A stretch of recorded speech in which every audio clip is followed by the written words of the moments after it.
Alrighty then. Try to close out of anything I don't need. Welcome back, everyone. One moment while we smooth out these technical difficulties. But today we're going to be playing Call of Cthulhu Refractions of Glasston. I'm very excited to do this, and I've got a bunch of new players with me, so we'll see how they do.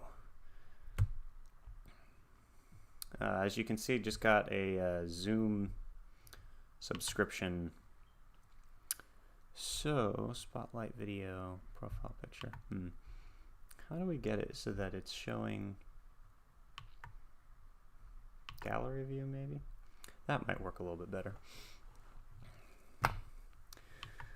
Okay.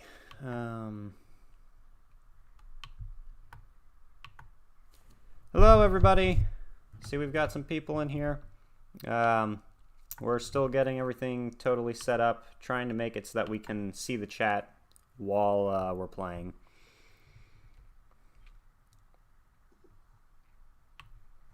Yeah, let me just pop that out. Alrighty.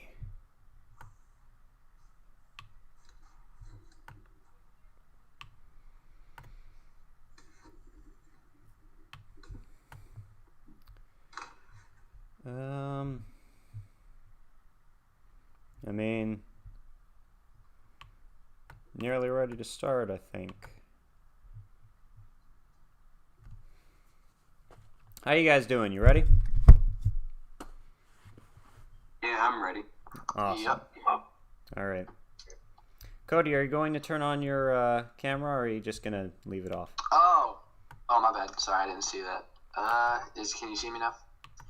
Yep. Oh gosh. In the chat, can you guys let me know if you can hear all of us properly and that we're not like echoing or anything stupid like that? And yeah, then we'll and I suppose we'll be able to start. We've got one person said pretty good so far. That's good. Hey, Syrup Mask on YouTube. All right. Can you guys let me know if you can hear all? All right. Cody echoes. Okay. All right. I think I'm ready to start. So, you guys all good? Yes? Ready? All right. So, yeah, before we begin, I think that we can introduce your guys' investigators. And if we need to roll dice, do you think Discord will work for that? Think that'll be good? I mean, just, yep, okay. So we have a dice roller bot in Discord, and I think if I go look at it on here, they will be able to see the rolls and stuff. So, yeah. This is a weird setup, but this is what we've got right now. So, welcome everyone. This is Deathstroke9. I am here with Undead King. Can you tell me how to pronounce your name one more time? Alvier. Thank you so much. Sorry. And Cody. Cody's never played before. I've never played with any of them before, and I'm excited to try it out. And this scenario is one that was written by a bunch of college students, and they did a really good job with it, and I'm very excited to... this is my first playthrough of their little scenario that they made, and they did a really good job, and we shall see just how well this seemingly good writing translates over to actual play. So, before we start, Cody, your character... I wish I could get names up here. Let me see if I can. Can I pull up a chat and kind of... Okay. All right, so what are your guys' names? Can you put your names into the Zoom chat box? It'll be down at the bottom of the screen where you can see the chat, and then just type in your character's name so that I think the people watching can see this little chat box. Hopefully they can.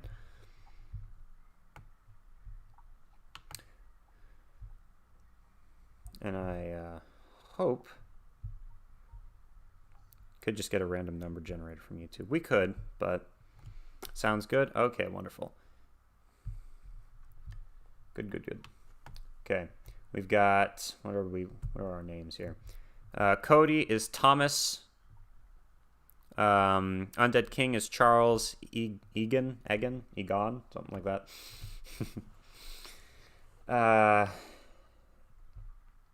Oh, okay, and that's actually probably a good idea as well. So, Zeke Bombear, as you can see by their name over there. Okay,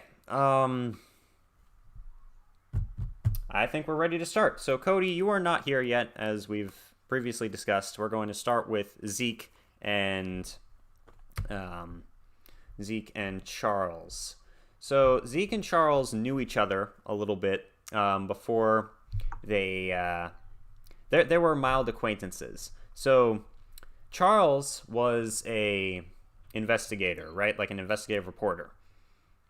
And Zeke was a journalist. And they worked together on a couple different scandalous, you could say, cases. They're trying to figure out different kind of weird or creepy or paranormal type of things. And it didn't go very well. They have not been working together for a long while. For those of you who do not know, this is set in the 1920s. And so at the height of Prohibition era, 1920s. So alcohol is not really allowed, although some people still kind of don't really follow that rule. So where we are going to start is Undead King, or let me see, Charles and Zeke are both going to be on a bus. And you are headed to to Glasston, which is a strange town, basically. And it's a town that's kind of in the middle of nowhere. It is, I think it's in Indiana. And it is, let's just say that it was not very well known until very recently.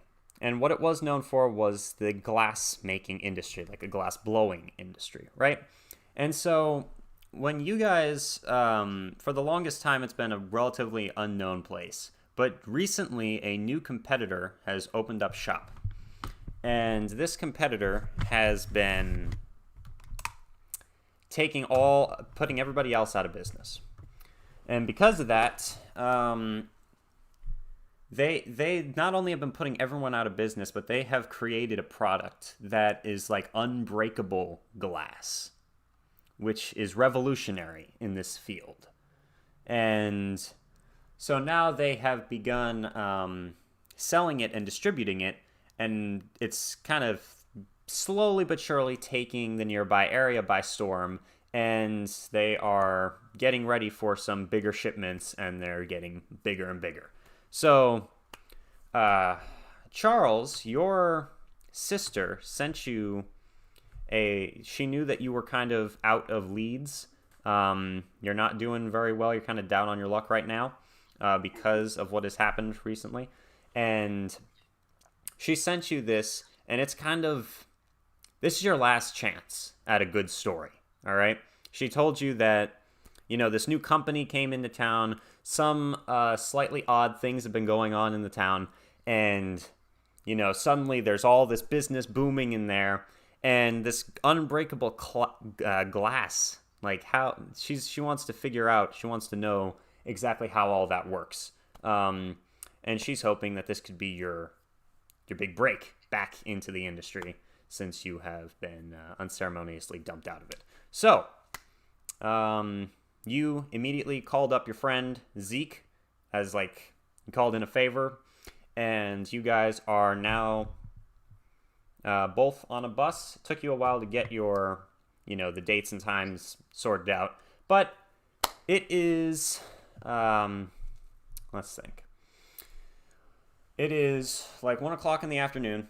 You guys are on a bus traveling down to Dusty Road. you're pretty much the only people on the bus headed here. You had to pay a little more than normal to get all this stuff here. And yeah, you guys are just... Okay. You guys are just heading down a dirt road in the middle of nowhere. Dust is puffing out from behind your from behind the truck or the bus, and yeah, you guys are wondering exactly what you're getting yourselves into. You haven't spoken for a while. Do you have?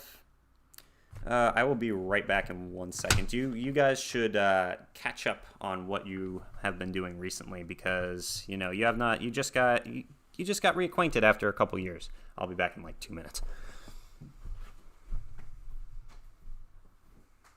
So, what have you heard about this place, Glasston?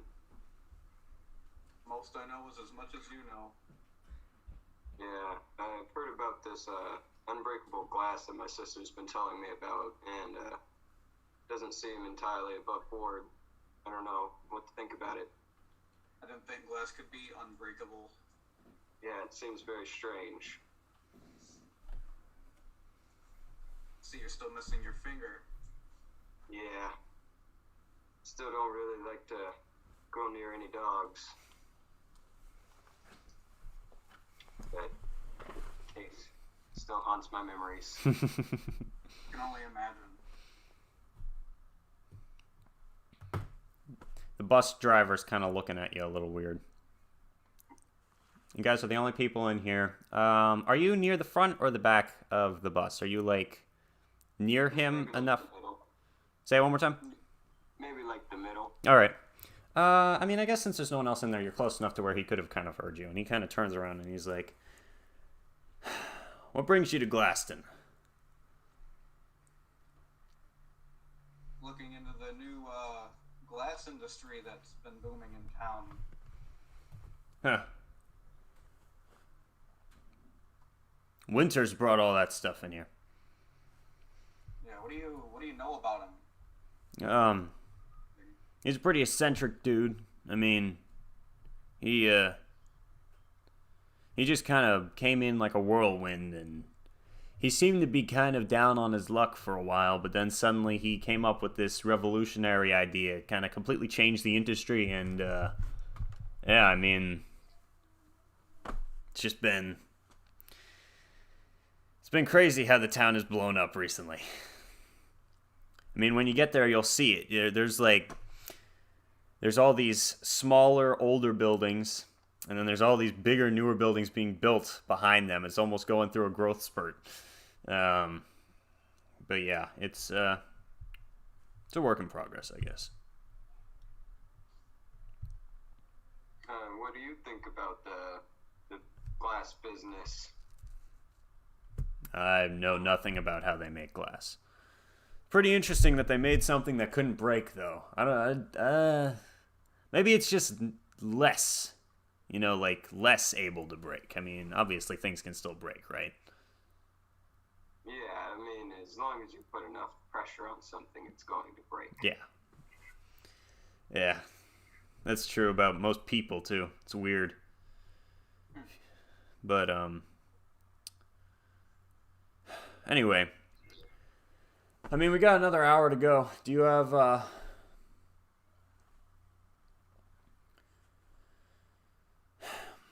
you can mind if I yeah, I don't know. You don't mind if I smoke in here, do you? Oh, no, not at all. If you don't mind if I smoke too. Not at all. All right. Charles pulls out his pipe and his lighter. All right, cool. You kind of just sit back, take that in. The bus driver does as well. Normally, he wouldn't be allowed to do that, normally they try not to keep. They try not to have too much of that on the bus, but yeah, you guys are the only ones in there, so it doesn't really matter. All right. It's kind of lonely. You're out in the middle of nowhere, and you pull in to a dusty bus station about an hour later. there's just one guy. Just, you see him kind of sitting on one of the benches. And you know that there are no other buses really coming in here. So, what are you going to do? You got the bus stops, screeches to a halt, and he pulls the lever, the door opens. Now what? Also go ask around town, I guess. Go to the general store. I'm sure there's one. Yeah, I mean, that sounds like a good idea to me. All right. 1 second. Let me see if I can change something on here. Window capture. Apologies. 1 second, please. I want to see if I can get it to capture just zoom so that when I look at the chat, it's not like breaking anything. The Zoom meeting. Yeah, I think this is actually going to work. Nice. Okay. You guys, let me know if this is working. Can you see us all while we're with this new way I'm doing this?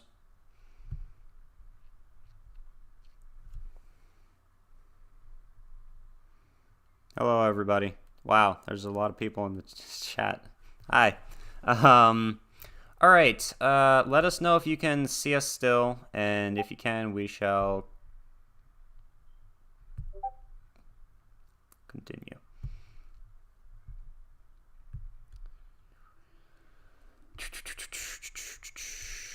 Well, I'm going to assume that you can for now and continue. So, let me see. Yeah, maybe you can't. Yeah, Alright, guys. Sorry I'm screwing something up right now, but just give me 1 second.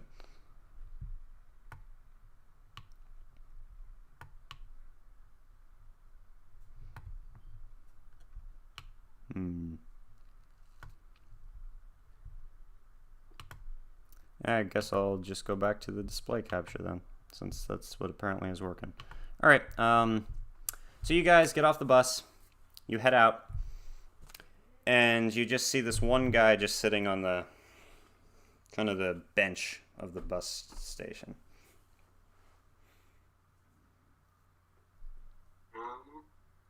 I'm gonna ask him how he's doing. Gonna look Like, sir, how you doing?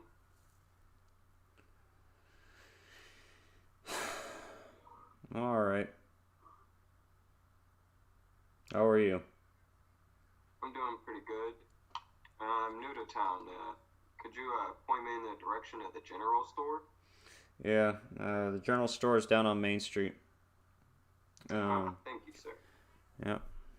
A lot of them folks up there don't really like strangers, though, so you might want to keep your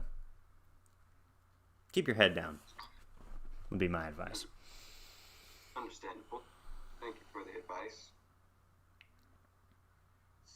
All right. Are you going to head down to? There's like there's a little path that leads to a more normal-looking road, and there is, you kind of see a little off in the distance, and the surrounding area is like some plains and a lot of almost deserty type of area, kind of a mixture of some grassland and then some very dusty road area. So, and then you've got the town, which you just kind of see, it looks very out of place. Just this random town in the middle of nowhere is just, and it's getting bigger too. So now there's a couple larger buildings, so it doesn't even look like a small time, an oldie town or anything like that. It's actually becoming bigger. So, yeah, are you guys going to head to the town? There are a few different,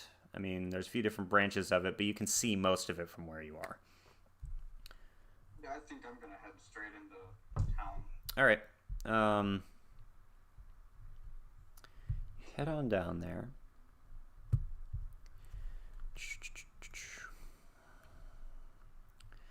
And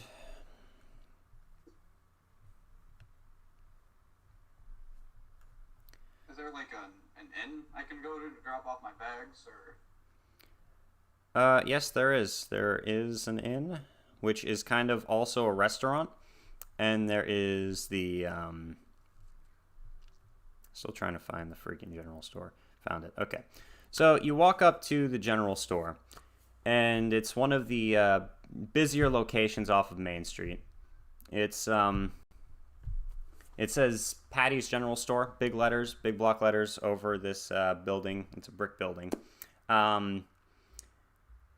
You see there are a lot of people walking around, and there's let me think.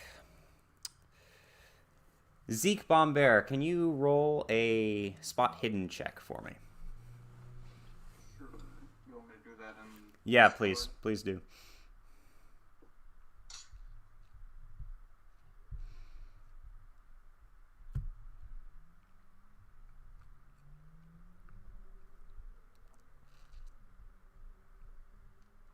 That's a fail.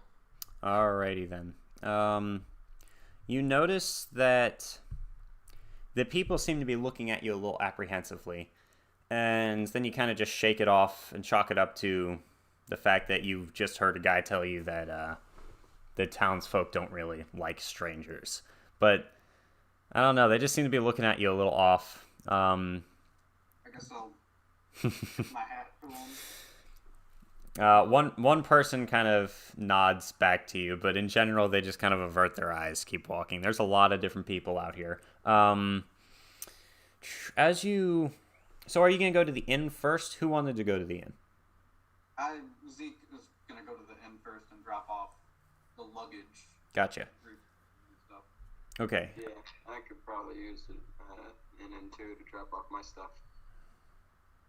All right. You guys head on to... There's a restaurant in town, and it is literally the only place to eat in the whole town, so it gets a lot of business. Let me see if I can find... See, the reason I wanted to try and make it so that the viewers can only see the Zoom chat was because of me keeping going back to the the scenario. But apparently I cannot fix that, so whatever. It's a rectangular building that's 2 stories high. Protruding from the front of the tan wooden exterior is a shingled overhang covering the front deck. There are 2 separate entrances at the front of the building. And so are you going to walk in? It's a restaurant. All right, you walk in, and there are a lot of different people. It is not completely packed in here, but there is a lot of business. And you see some families at different tables eating. And there is this a very good smell coming from the let's see what keeps happening on here. 1 second. Deathstroke 9, will this be available? Yes, it will. Someone just asked me about the stream. Haha. Okay.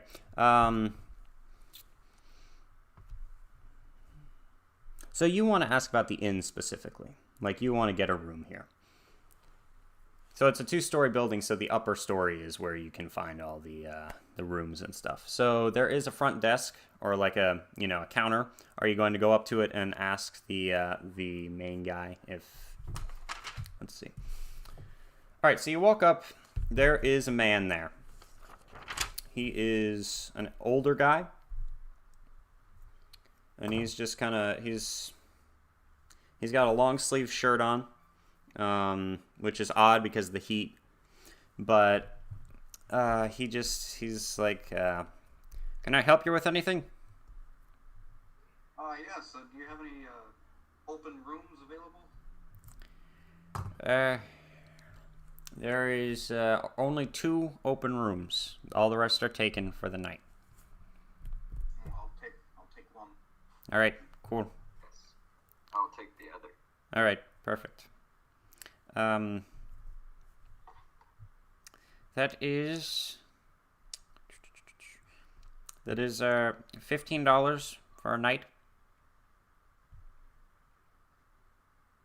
I'll reach into my pocket and give him a lot of money. All right. He takes it. You do the same, I assume, Charles, right? Yep. All right. So he takes your money, hands you both a little key, and the rooms are all clearly marked when you go up the creaky stairs to get up to them, and they're both. I mean, they're Spartan. They're very.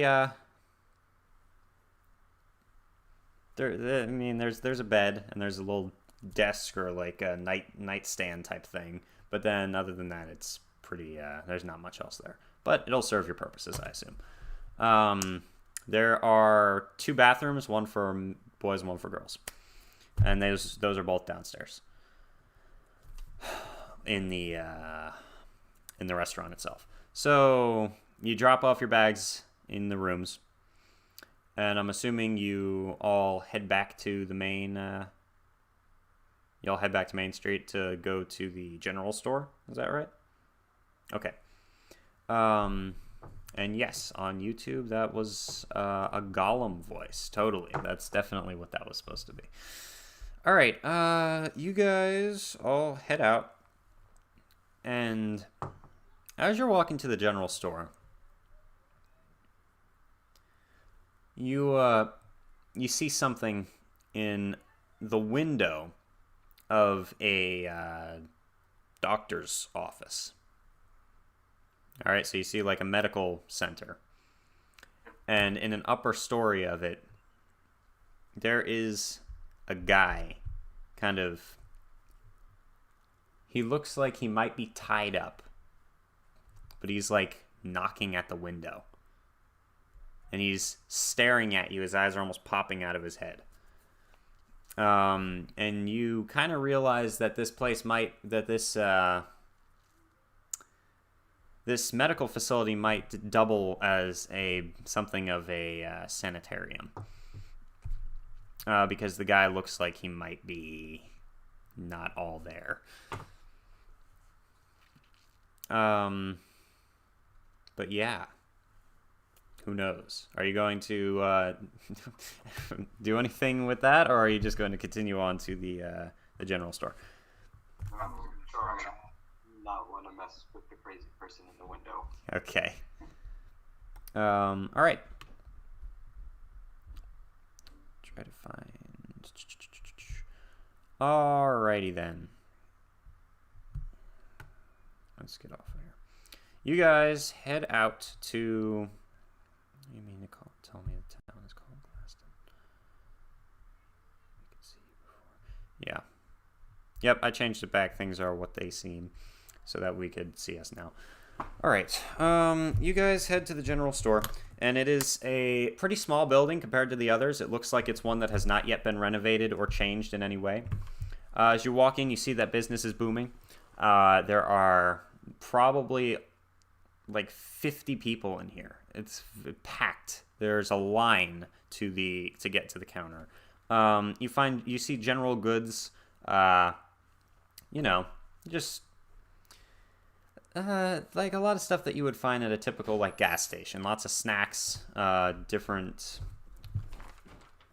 of different. 1 second. Yes. It's hard to hear AJ. Is it? Yeah, he's very low. All right. I don't hear the other guys are Well, involved yet. I'm gonna walk up to the Is that him talking now? Mm-hmm. He's counter out there. and ask the man if he has any tobacco and maybe some food. All right, so you're going up to the guy at the counter. He kind of motions that you need to wait your turn in the line. He's serving multiple other people all at once. See, do I have a sidewalk room? No, I do not. Okay. Well, are you just going to look around? You see that there are actually some weapons at one little desk area, like guns. pistols, to be precise.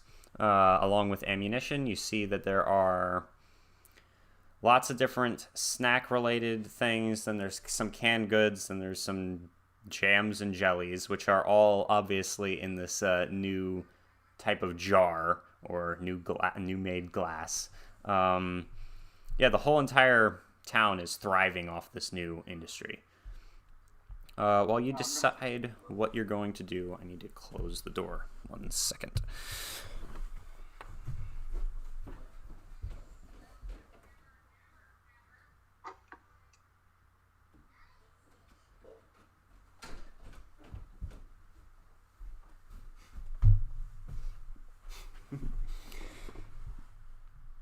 People won't stop coming down here.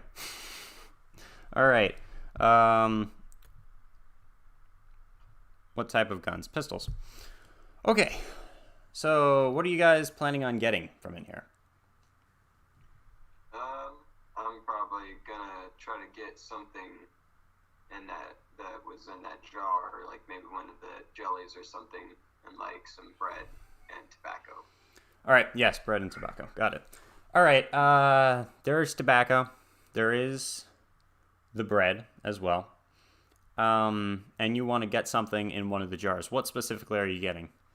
Maybe like something to put on the bread, like the jam, jelly. jelly. Okay. What flavor do you want? I don't know, just regular grape, I guess. All right, some grape jelly. Gotcha. All right, you get a jar of grape jelly. You examine it, I assume, something like that. You just kind of look at it. Nothing really seems too spectacular about it, but I mean, you won't know until you try to break it, if there's any difference in it. So you take it to the front of the back of the line, I assume, along with the other things that you chose. And Zeke, how about you? Yeah, I was just gonna do the same thing, just kind of look around, and if there's a small glass item, I was gonna probably buy it. Like if there's a cup or something like that. There are multiple glass cups. There's shot glass. There, and there really shouldn't be, but there is. That actually is something that you should you take notice of. That there are actually little tiny glasses that look like they should be used for a very specific substance, and that substance has been prohibited. So a little odd. There are multiple normal, glass cups, glass jars, all different types of things from glass that you can find here. Yeah, I guess I'm just gonna buy a regular glass, nothing special. Then I'll go stand behind Charles.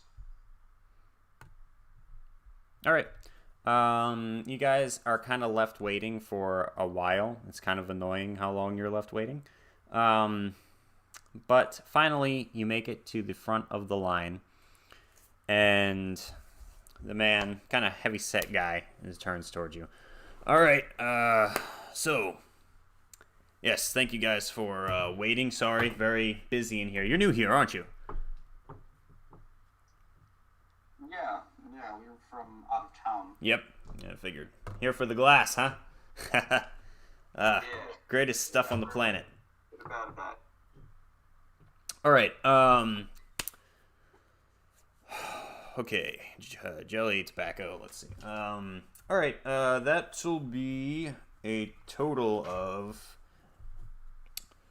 $25 for the lot of everything. Okay. And then Charles pulls out the lemons. Are you paying for what's his name? Zeke's stuff as well, or yeah, Zeke's stuff. I could. No, I don't mind. Okay. All right. Remove that amount from your thing, and good. Okay. So you guys now have some of the glass objects so that you can, test them or whatnot. And it's getting later in the day.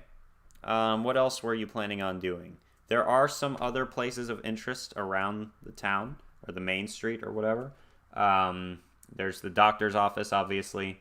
There's a jail connected to a police station. There is the general store. You saw a steepled church. And off in a little bit off out of the town, you saw a big house. Almost a mansion, not really, but a pretty big, sizable house. Looks like someone wealthy probably lives there. There is also...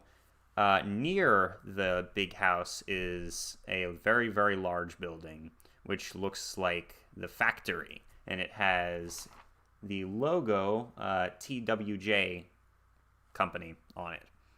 So, yes. Going to point out that must be where they're making the glass. Yeah. Seems to be. Charles he would like to pull out the letter from his sister and look at the address and see if he could find that maybe and try to find her house. Okay. Yes, there are, outside of Main Street, there are a bunch of different houses. So, you look at the address, you find it,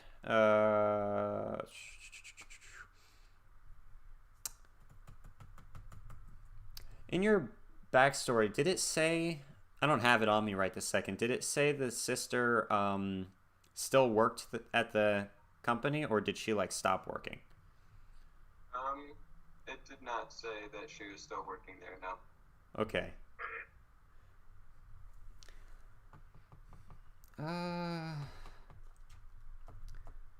not entirely sure she'd still be here, actually.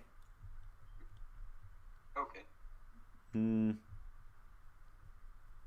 I mean, you can go to the address. You found it. You found the address, and you could go to it easily. So, I mean, you could go there if you wanted. You just don't know if your sister's actually going to be there or not. You haven't really... It was a bit of a surprise to get the letter. You haven't really spoken to her in a while. I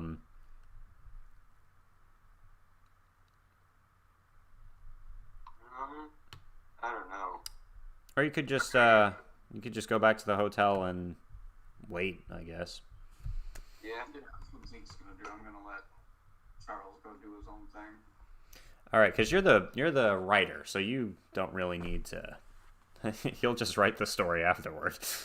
Yeah, I'm just gonna go back and probably have a quick meal and then head up to the room. All right. Yeah, it's getting later in the day. It's almost 5 o'clock now.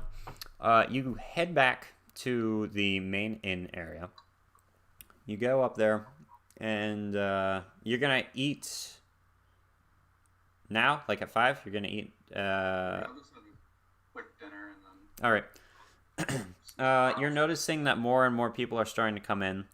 There's a waiter and a waitress, and then the main guy behind the counter. That's about, the older man who's behind the counter. That's about it. And make a spot hidden. Again, another one. Let me see if I can get into the Discord. That is an absolute fail. That will be a crit fail. Is that a critical fail? I think that is. Wow. Okay. All right. You notice that one of the people has a mask, or not really a mask, but like a bandana type thing over their face. And they have something, it looks like, in their pocket. And they're walking in and they're looking around, and it looks almost like they might be attempting to shoot the place up or steal from the main guy. That's what you perceive as the person's intentions. It is a young man in a full black outfit. Where am I to the route, like the stairs? The stairs are in the back, and you are in the front. You just kind of walked in. Okay, so this guy just walked in right behind me then? Yes. I'm just gonna... look the other way. Okay. You kind of look away from the guy, and he walks in. He goes up to the older man at the desk, and he looks at him. And then they both kind of go into a back room. And the door is shut, and the waiter takes the old man's place, and the waitress is still going around and waiting on people. Are you still going to get a meal? I think I'm gonna go to my room at this point. Okay. You just head back up to what room number did you get? I don't even remember. Let's say you have room number you have number 2. Okay. And Undead King, you have room 5. Okay. All right. Good. Zeke Bombay. Okay. Trying to move this thing over. Work in progress, guys. Still trying out Zoom. All right. You head up to your room, and now, Charles, what are you doing? It's getting later in the day. What exactly were you planning on doing? Well, if I don't think my sister is still living here, I'll probably go and see what that doctor is up to with the All right. person, you know. All right. You head. So you're not going to go check out the sister's house, correct? Yeah, nah. All right. You leave the room, and leave the room. What am I talking about? You go back to where you saw the guy in the window. He is no longer there. You go inside the building, and there is a man. Let me find. Let's see. The doctor. All right. There is a man behind the counter. He is the doctor. He looks like a little bit older. He is wearing a full suit. He has a monocle. He has a very nicely combed mustache, and he seems very proper, almost British.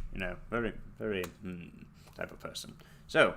You walk in, and you see that there are a lot of people in here. A lot of patients. And a couple of them he's giving them like a brown paper bag, which they are taking and they're leaving with. And you notice that everyone in here has kind of long, heavy clothing, which is weird in, like, it's the peak of summer. It's kind of warm out. But, whatever. So... yes, the doctor's there, and he looks at you, and he's like, "Can I help you?" Hello, I'm new to town, and I was just wondering if you had any medical supplies. You mean like a first aid kit or something? Maybe just like some gauze and some rubbing alcohol. I mean, I do have that, but are you a certified physician? What do you need that for? Is someone in trouble? You should probably bring them to me. You just never know. You could get hurt. I could get hurt. All right. I mean, I guess I could sell some of it to you. He takes a small flask out of his pocket and takes a swig from it. So, let's see. Would that be... So you said cause. He takes the few items that you said that you asked for, puts them on the table, or on, like, his counter. And he looks at you, kind of objectively for a second. So, how much are you willing to pay for this? I don't know. How much does it usually cost? Well, I think that we can do it simply and just make it around $20. Does that sound like it will work for you? what do you think about dropping the price down $5?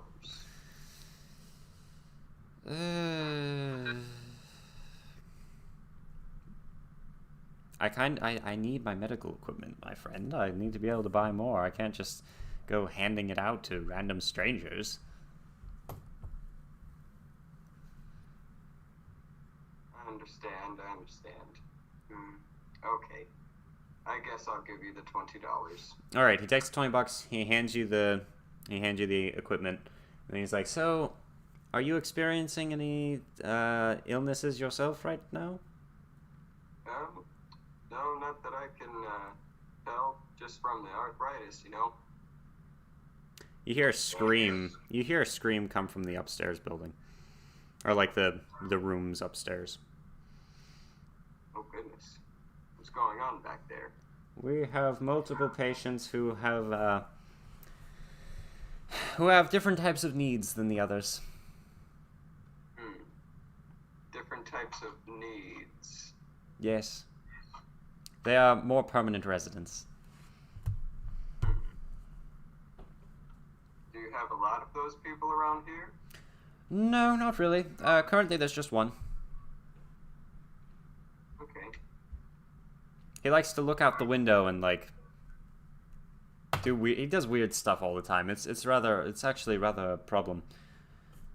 Yeah, I saw him earlier, and that's one of the reasons I came in here. I hope I can help him.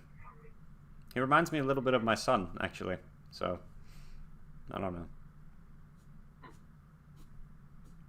I don't know why. He just does. I don't mean my son is a lunatic. Was there anything else you needed? I have other patients I need to tend to.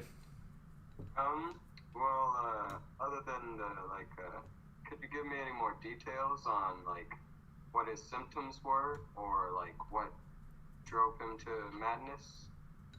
Well, he kind of just got mixed up in some conspiracy stuff around here. There were some people who were saying some very untruthful things about just different things that have been going on in the town recently. And he bought into it, and he just has not really recovered from just kind of the... Frankly, I think he was probably on something too. Like I don't understand exactly why he hasn't recovered yet, but we're still working with him. You know.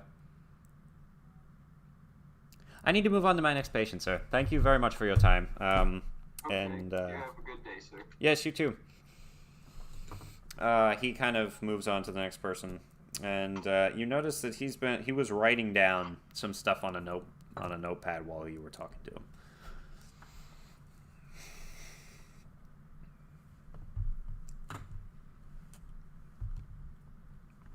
All right, you're just standing there now.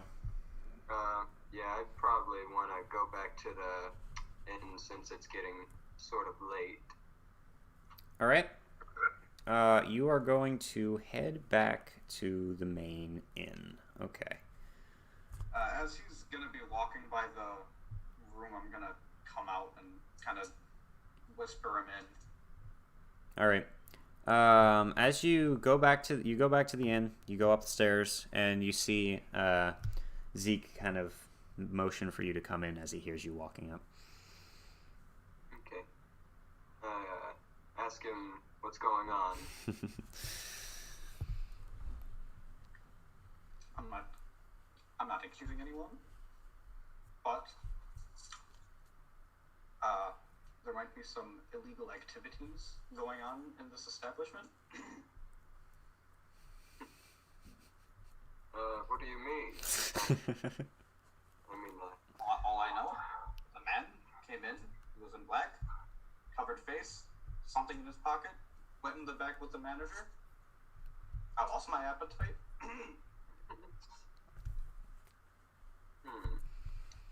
That seems rather fishy. Maybe we should check that out. But I don't know. It's probably none of our business. The heck was If you'd that? like me to come along, I can, but I don't know much help I will be.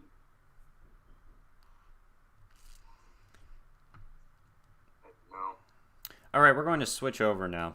It's nearly nighttime, or it's pretty much nighttime. And Thomas, you have been now in your confinement for almost 3 weeks now, and it's been grating on you for a while. You saw 2 random strangers come into town, and you were kind of banging on the window trying to get their attention. They did not really acknowledge you. But then you didn't think they did until one of them came to the place itself, and you tried to get their attention, and again, they kind of ignored you. You're kind of at the end of your rope here, and I mean, there's not much left. Like, what is there now, except for you've been in here for so long? And are you ready to execute your plan? Yeah, I'd say so. All right. So you are going to attempt to escape. All right. How exactly are you going to do that?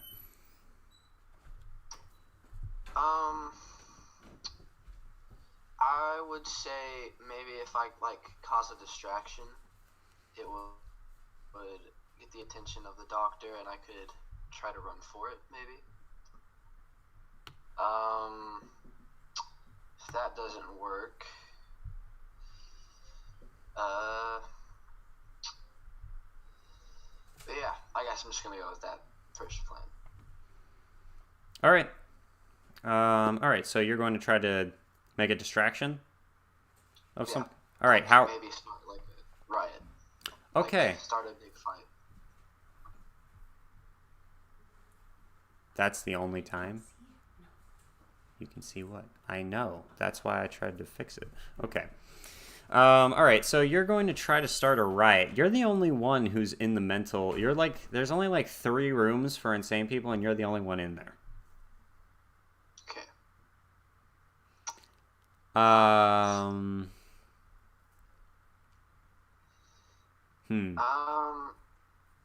Let's see. I could. There is a window. And it does not have bars or anything over it. Alright. Is it made out of the unbreakable glass, or? You have no idea. Okay. You would assume so. You figured me out. Okay. I think, honestly, it would not be a good time to execute my plan right now, and I should probably try to hold myself together and wait until I can pull it off. Okay.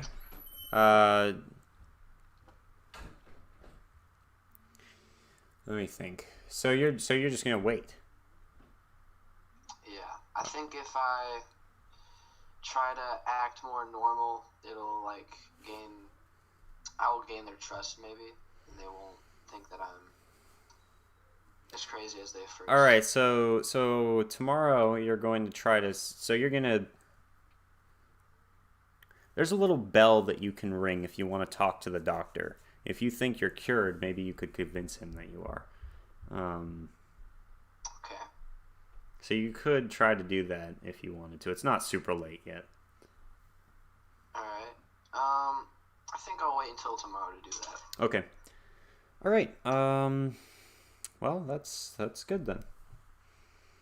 Tomorrow is Sunday, and so most of these people will be going to church. All right. Nothing else you wanted to do, right? Nope. Okay. Cool. Back to Charles and Zeke. What are you? So you guys are both in your kind of small. You're both in room 3, right? Yeah. No, 2. You're both in this kind of small room 2, and you have some supplies. You have some food. You have some of the glass, and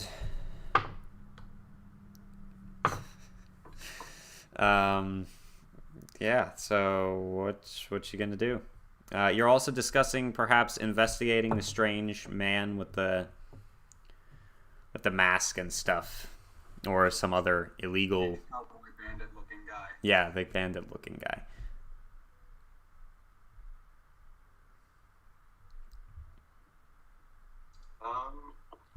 Charles is probably just gonna eat some of his bread and jam, and after doing that, he's going to maybe talk about the jar and take a real good look at it. All right. So you took some of the jelly, put it on the bread,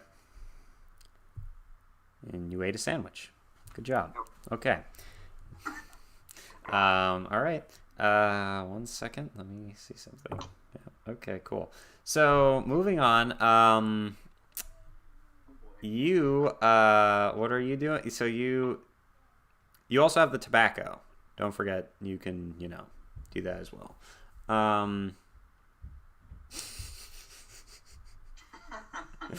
Oh gosh, okay. Are you going to conduct any tests on the glass?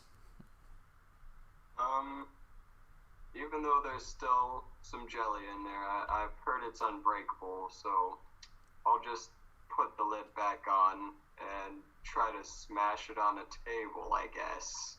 So you're going to take the glass and try to hit it on the table? Mm-hmm. All right. Make a strength check in the Discord. We'll pull up the Discord so that we can all see what your roll is. The 99. One away from a crit fail. Yep.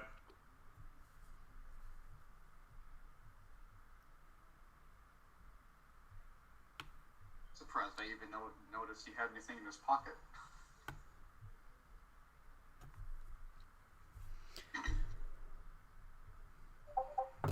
Okay. Oh, so close.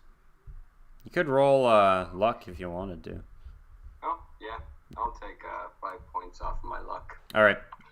You change your strength roll so that you do not make an extremely weak attempt to break the glass. Good job. Oh, man, don't judge me. You take the glass and start slamming it onto the table as hard as you can. And you continue to hit it onto the table because as you're doing it, something in your mind is making you think like, why isn't this working? This should have worked by now. And so you keep hitting it harder and harder and harder until finally something breaks and a chunk of the table falls to the floor. Oh, jeez. Um, And people's table with a jar. Your arm hurts. It's almost numb. And the jar looks undented. Well, then.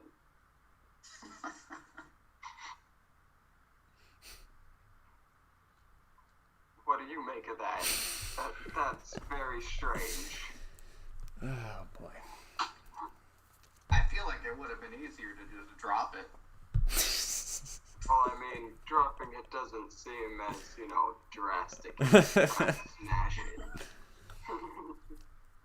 Well, you've probably alerted someone. Yeah, was not thinking about that. I see you have some medical supplies. Did you stop by the doctor's? Yeah. Just in case, things get hairy around here. You never know. Anything odd at the Who docks? knows? Could just cut your hand trying to slice some bread. Or just trying to smash a jar on the table? That too, yeah. Would have needed some medical attention if my hand was just cut up. All right. It's not like 12 o'clock at night. You Well, hear... I think I'm gonna tune in for now. You hear the stairs creaking. Never mind. I'm gonna go by the door and see if I can hear anything. You hear footsteps right outside the door, and someone knocks on the door, lightly.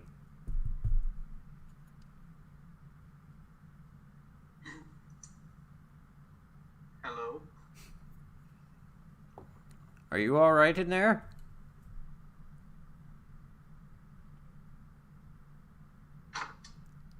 Yes, my colleague was just making some sandwiches.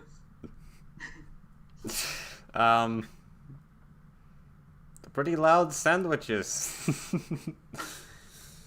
Yeah, he dropped the jar a couple times. Okay. Well, more than once. All right. Well, okay. I just wanted to make sure you are all right. I heard loud banging noises and stuff. So, yeah. All right. Thank you, sir. Have a nice night. You're trying to get rid of me now? Well, if you would like to come in, I guess I'll open the door. So you open the door? Oh, he's insistent. He comes in and he's looking around the room to see if there's anything weird going on. No one in this town trusts strangers, just so you know. Yeah. He looks around and he notices a chunk of the tables on the floor. How in the heck did that happen? Like I said, he dropped the jar a couple times. Those jars are strong. Yes, they are unbreakable. I guess we just wanted to see if it was true. Yes. Doubters. I mean, yes, it was invented by Mr. Winters. And How do you invent something that's already been invented? It's just glass. oh no, it's they have some type of they do it differently than anyone else ever has.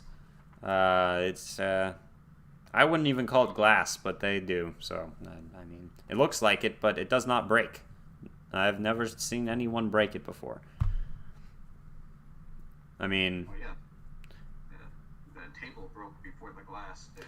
yeah, they once held a contest in town when they first started making this stuff to see who could break it, and whoever could break it would win this big. I don't remember it's the exact amount of money, but it was a large sum, and no one did. Everyone got free jars though.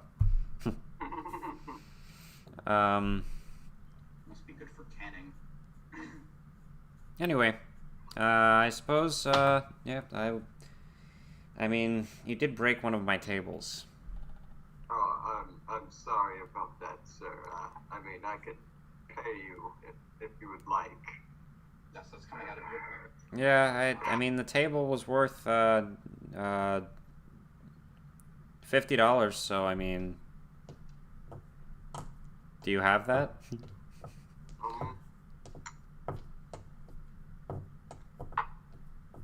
Don't think so. No. I'll think of something else then. All right, have a good night. He walks out, closes the door behind him. I hope he isn't too upset about that table. You guys just hear crickets in the background.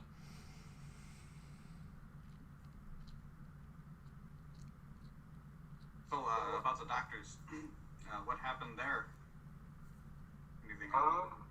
Not much. It was pretty busy up there, but I wanted to get some medical supplies, and I heard some screaming, but I asked him what it was, and he said it was fine. It was just one of his patients. It's probably that lunatic that was staring at us. Probably. I went back there, and he wasn't in the window again, but that might have been him screaming. Well, I suppose we can check there in the morning. Well, Sounds good to me. if they're even open. Oh, yeah, tomorrow's Sunday. Oh. We don't have to check in with him. I mean, we could just check ourselves.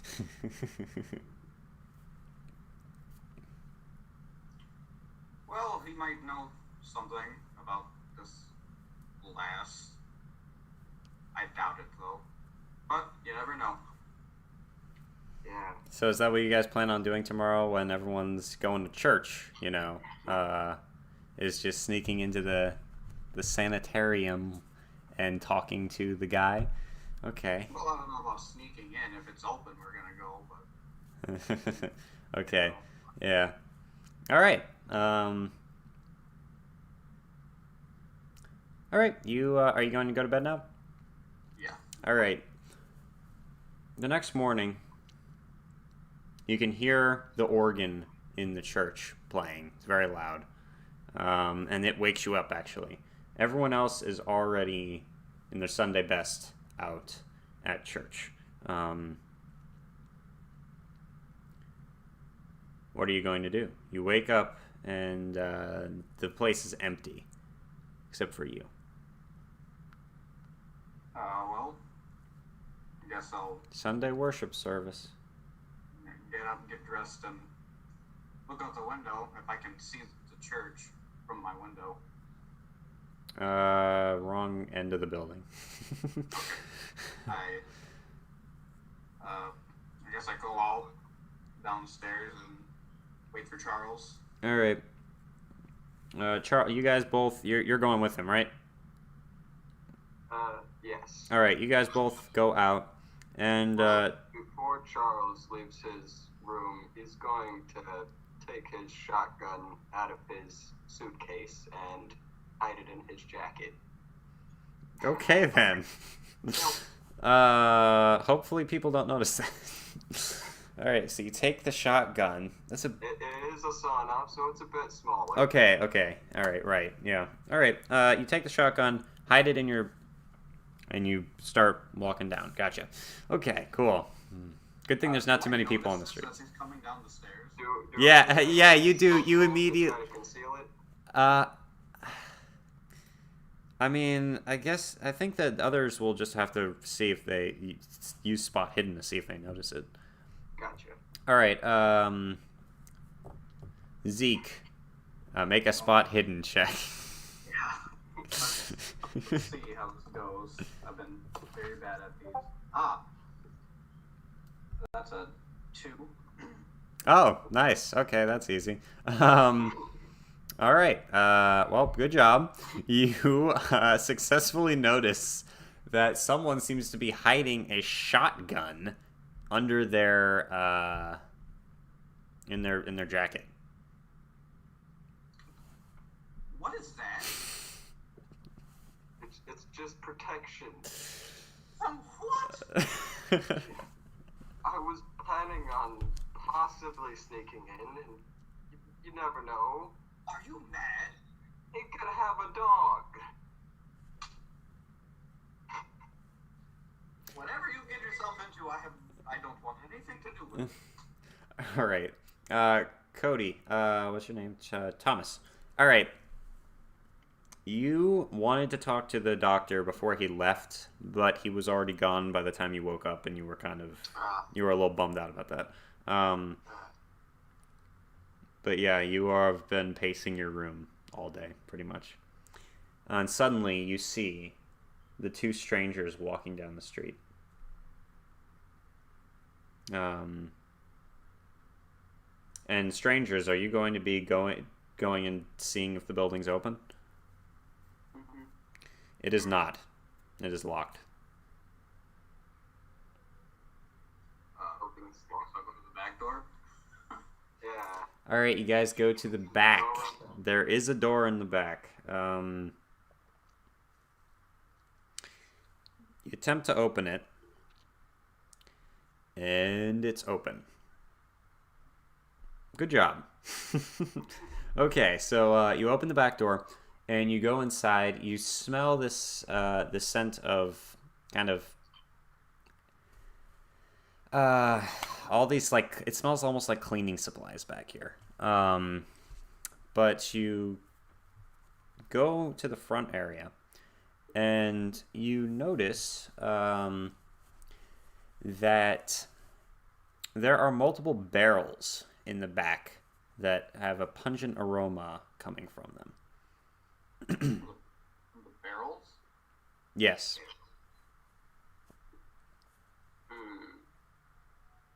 Charles wants to, like, go over there and see what they might be smelling like exactly.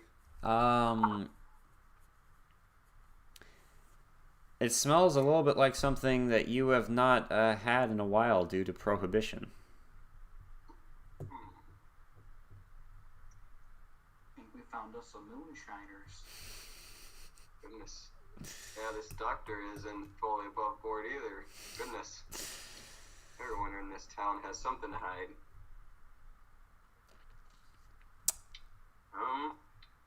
I want to open one of the barrels and check out that stuff. Are you going to try it? Okay. Yeah. Just straight up drink it. Okay, and what are you doing, Zeke? You're just kind of looking on like... Just watching an old man find some alcohol. Yeah, I think I'm gonna look for the guy that was. Well, I don't know. I guess I'll just look around. I'll leave him be. Cody, Thomas, you heard them come in. Are you going to try to get their attention? Yes. I would say I would start, just like screaming, like over here. Okay. Just trying to get them. All right, you begin screaming at the top of your lungs. Charles and Zeke, you hear loud "Ah!" coming from upstairs. So, what you gonna do? Oh goodness, what the heck was that? And Charles spits out a little bit of the moonshine. It was pretty good, actually. It was well made. Thankfully, it wasn't any of that rot gut stuff. Obviously, the doctor thinks that moonshine is the cure to all things. We put on some wounds too. Yes, sound quality, yeah. I guess I'm gonna head upstairs to the screaming. Let me see if I can't... I wish I could fix the sound quality. Let me see. 1 second. Sorry. Say something? Cody, say something. Hello. Did that help? Let me know if that fixed anything, people in the chat, please, about the audio quality and stuff. Or if we just echo now, because that would be the other option, actually. Oh, goodness. Yeah, and if that is the case, I will turn that back off. Just want to make sure that we've got the best possible production for you. And while we're figuring that out, while I'm waiting for someone to respond to that, let's see. So, that made him louder? Very much so? Nice. Okay, cool. All right, we will keep it on that now. Thank you. Thank you guys for helping me out with that. Bit loud, no echo. I can turn it down a little bit. But I made it so that it is much louder. I really hope that you guys haven't been, like, silent this whole time. That would suck. Oh, yeah. But, okay, whatever was the problem, we fixed it now, because according to the chatters. So, let's continue. All right, so you guys are going upstairs. Are both of you going upstairs? Yeah. I mean, I'm going up there, definitely. All right, you guys both go up the stairs, and Thomas, you hear them outside your door. The door is locked, guys. You notice that there are 3 other rooms, and if you look into the 2 other rooms, you see that they are... they're very small, and they have like a bed, and that's about it. And you know that this guy has been in here for at least like 2 days, without leaving, and it just seems like a big waste of time and effort and life. So, just letting you know, it seems like a bit of inhumanity to keep someone locked up in there. The door's locked. Thomas, you can hear them right outside the door. Are you gonna talk to them? Yes. Can you hear me? They say yes. Yeah. Yes. Have you come to save me? From what? Save you. He locked me up. I saw. He said I didn't see anything, but I know I did. My partner, he was killed in front of me, and they think that I did it, but I would never do that. I've been locked up here for weeks. I don't know how long. He's trying to poison me. I just, can you please help me? Charles is gonna look at Zeke. We're dealing with a murderer here. Gosh, a murder crazy person probably. I don't know. Oh my gosh. But I mean, we don't know. We don't know that he's crazy. I mean, he says he's not. I'm gonna ask him, who killed your partner? It wasn't who, it was what. I don't know what it was. It all happened in the dark. I heard screaming, and there was a lot of blood, and I swear it wasn't me. I would never do that. He was my best friend. Well, if it's not a who, then, well, you just said it was a what, that you don't know what was. Okay. Are you restrained or anything? Are you in a straitjacket? He is not. Wait, am I? You are not. I'm not. Okay. Oh goodness. Am I? No, I'm not. But if you would like me to, I could back up to the corner of the room just to keep some distance. That would be good, but the door's locked, sir. We don't have any keys.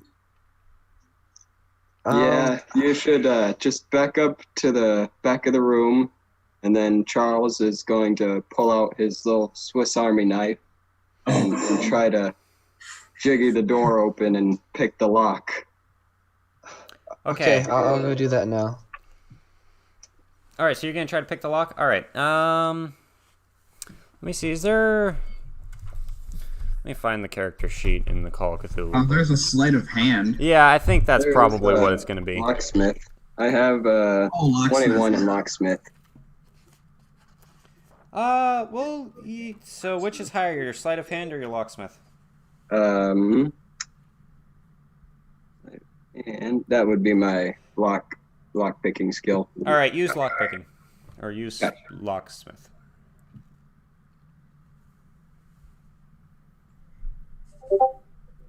Ooh, nope. Definitely not. Oh, you failed? Okay. Yeah. I needed a 21 and I got a 64. Okay, cool. Well, you attempt to pick the lock. You have your knife in there, but it's really hard to pick a lock with a knife. The tumblers are not lining up right. I mean, you don't really. It's very difficult to do. So, any other ideas? Cody. Thomas. You know that doctor. You know the name of your doctor. The doctor's name is Joseph Sullivan. All right. You know that Dr. Joseph has the keys in his office. That's where I was gonna go. All right. Well, is it working? No. The knife. Okay. Well, I know he has some keys in his office, so if you want to try to go get some keys. All right. I'll tell Charles to stay here, and then I'll go look for the keys. All right. You head down to the office, and you see that there are you go down. How much time is left for the church? You have no idea how long their services last. It has been about 40 minutes since you guys left the house. Yeah, well, most churches are for an hour, so hopefully I can find these keys within these 20 minutes. Yep. All right. You begin searching for the keys. You find his office. You go in it. It's a small room. There are records everywhere.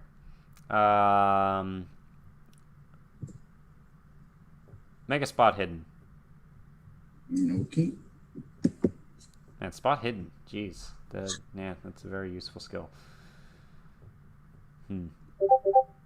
Nope. Nope. Okay. All right. You see the keys on a little like a little rack thing. They're next to a coat, like a scientist or like a doctor coat, you know. And it's got his ID dangling out of it. And yeah, there's just the keys. You gonna go take them and head back up? Yep.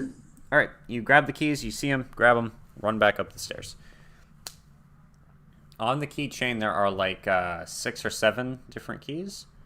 You're going to try to use all of them? Yeah. All right, so you go through them rapidly. You're running out of time. And finally, the third to last makes a clicking sound. Door opens, and Thomas, you see the outside for the first time in a long while. Oh, thank you. I won't step too close so you don't feel any danger. But just thank you. Well, we should get out of here before the people get out of church. It's almost time. Yeah. Okay. I'll keep my distance.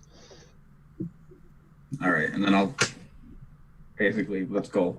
All right, where are you guys regrouping? That's a good question.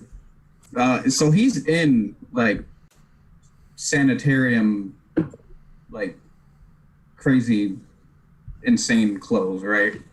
He's not in a Like straitjacket, but he. I mean, not really. No, he's in normal clothes. He's This is not. It's a sanitarium, but it's not like anything super professional. It's just like a makeshift thing. Like, yeah. Like open the thing. Okay. All right. Well, I guess if he looks semi. Yeah, he looks normal. He looks normal. He's not acting totally normal, but he looks normal enough to pass. Okay.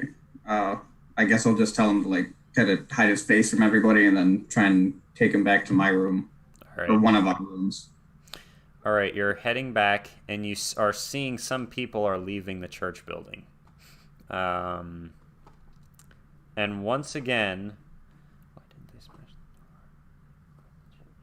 why didn't they smash the door with the chair like they did with the table, with the char? Huh, okay. They actually used a bottle to smash the table. Jar, gotcha. Yeah, why didn't they... That would have been funny. They probably smashed the lock with the jar. They probably left the jar back at the. Well, it's better than what I thought he was going to do, because I thought he was going to blast the door open with a shotgun. On YouTube, we're talking about medical. I would have just kicked it in, maybe. On YouTube, we're talking about medical records, not records like you would put in a record player. I thought that's what you were talking about. Okay. No. Yeah. Okay. Okay. Going off on tangents here. Let's continue. So you guys make it back to room number 2, which is becoming the regrouping place. And you've got your crazy guy. What are you gonna do with him? Thomas, right. You're back. All, what you...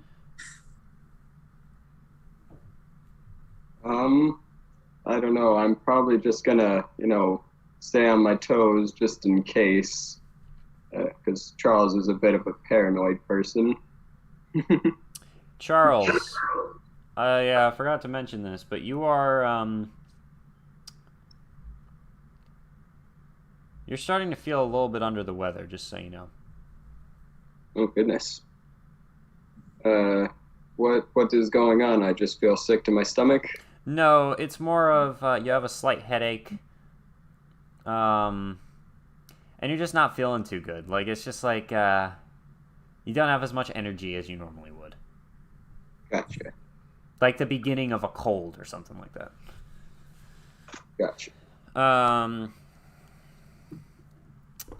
But it's really minor, and yeah.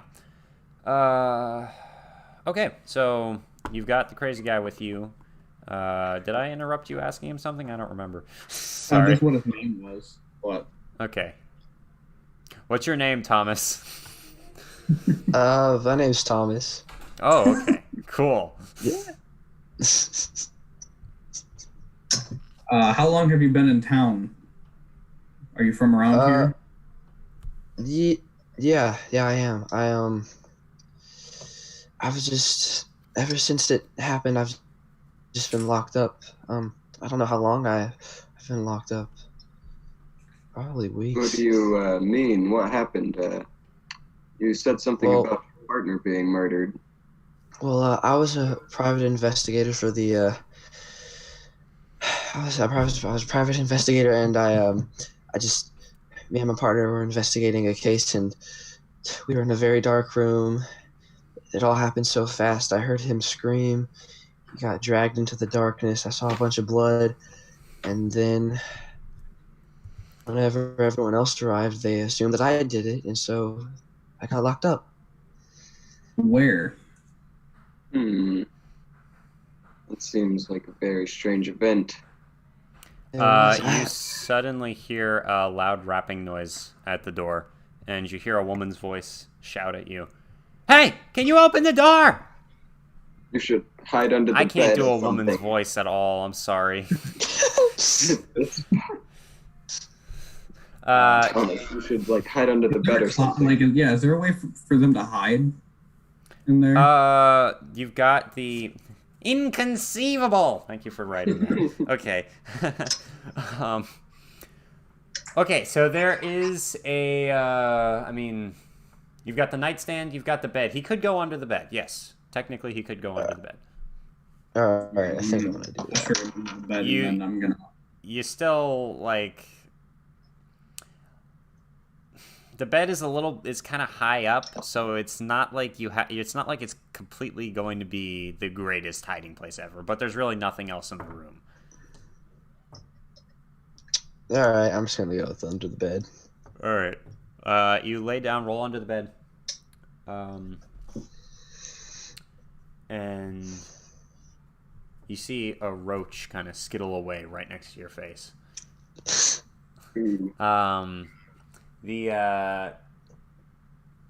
Suddenly the door opens.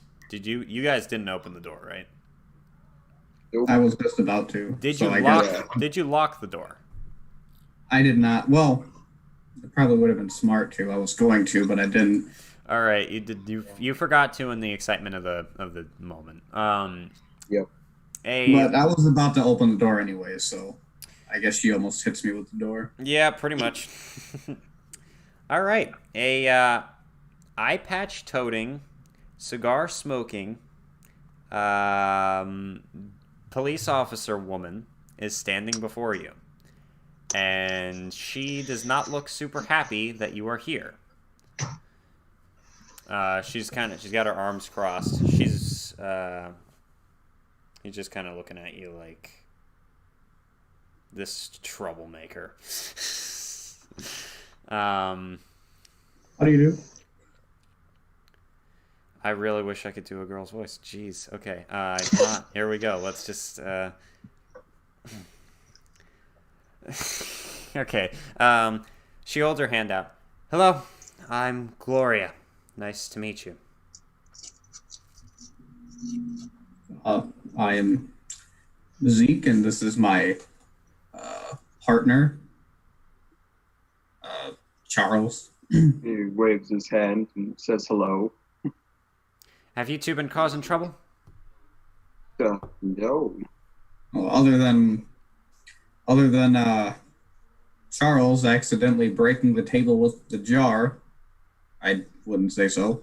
What were you doing looking into the jars and stuff?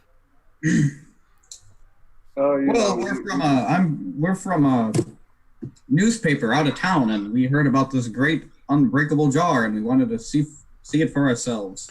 What was your friend Charles doing at the At the doctor's office, asking about the man in the upstairs room. When we first got into town, there was some lunatic staring at us through the window, and we were just wondering why. All right. Well, that's boring. All right. Well, I just wanted to assure you that everything, there's never any trouble in this town. I never really have much to do. But Yeah, you got a nice little town here. I really. What is your full name? Ezekiel Bombear. All right, and you? I am Charles Egan. What are your occupations? I'm a journalist, and he's my reporter. And Yeah, how old I are you? am a private investigator. How old are you? I am 61. All right, got you on file. Try not to cause any trouble, okay? Yep, no problem. She scratches the eye near the eye patch, or like the skin near it, and turns around and walks out. And again, you notice, and this is getting kind of a little odd, is that every single person has heavy clothing on. Yeah, so... Do we see anything like odd, like other than the clothing? Like, are they trying to cover something? You don't really see anything odd, no. You do notice that there are, like, when you went to the doctor's office, there were a lot of people in there.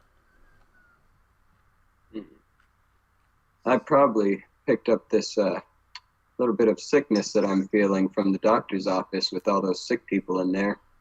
Probably should have been more careful drinking random liquors. Yeah, that probably doesn't help either.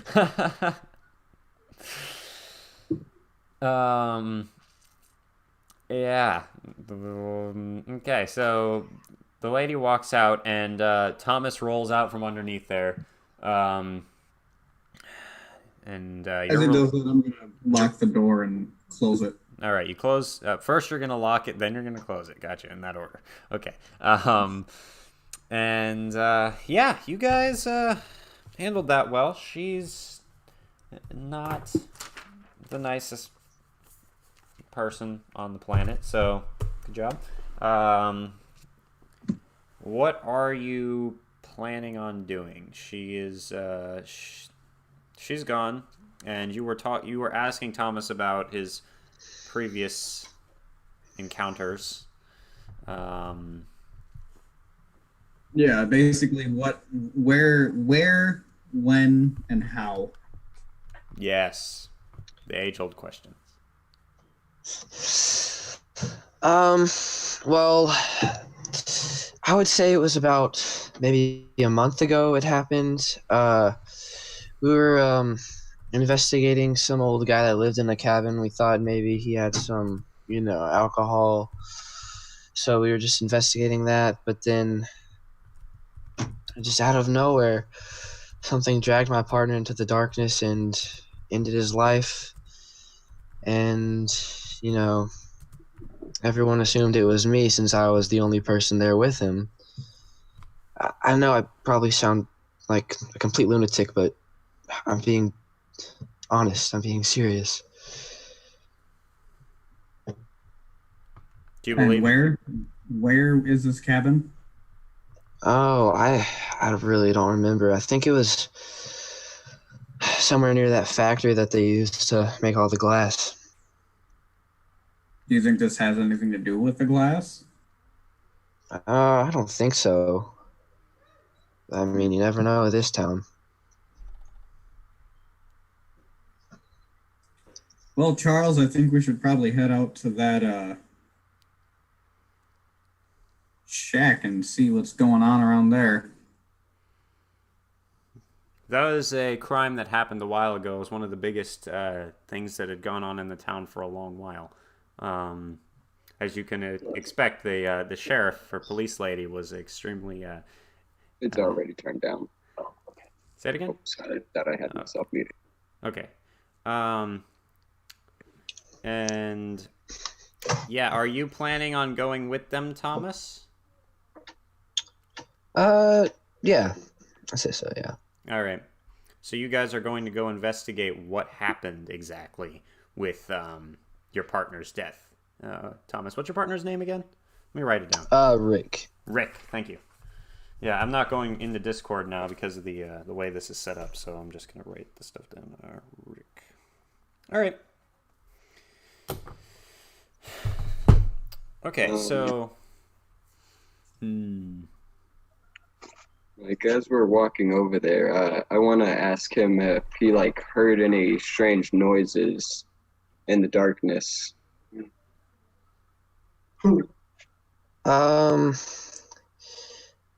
It could have been, my imagination, but I thought I heard some growling. I don't know if that's entirely possible, but yeah, that's what I heard. Charles looks around nervously at the mention of growling. Yeah, things have got taken a bit of a turn for the worse with this new information that you guys found. But do you truly believe him? Do you think that what he said is has merit? Well, he He seemed... hasn't really said much about what happened, just said his partner died and something killed him, so I wouldn't be out of the thought to think a wild animal might have gotten a hold of him.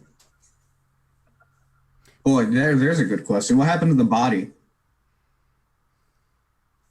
The body, honestly, I don't. After he was dragged into the darkness, I went over and his body was just gone. There was just a bunch of blood. I don't know what happened to him. I'm assuming whenever it is dragged him outside and just took him. All right. Well, that's kind of hard to believe. There wasn't a blood trail. Yes, there was. It led outside, but it stopped right after it left the cabin. And there was nothing there after that. Huh. Okay. I guess Zeke's gonna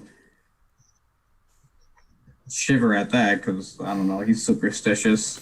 Oh, he is. Okay, yeah. Okay, well, cool. The ghost dog. Right. The dog. Okay, yeah. All right. Okay. So your next course of action is to investigate the shack, right? Yeah, or whatever cabin he was talking about. Yeah. All right.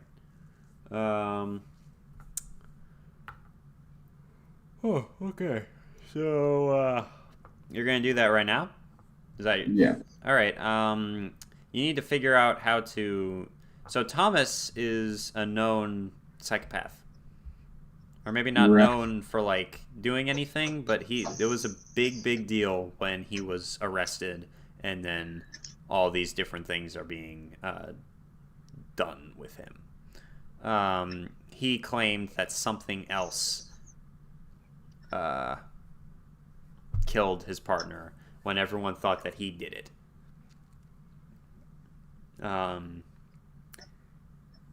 Yeah. So you might need to figure out how to disguise him, because there are people, Yeah. people exist, guys. Yes.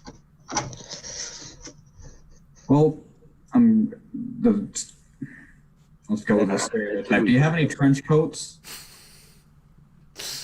Did you happen to bring a trench coat with you, Charles? I mean, I could check my bag. I think I might have packed one. Make a luck roll to see if you brought a trench coat.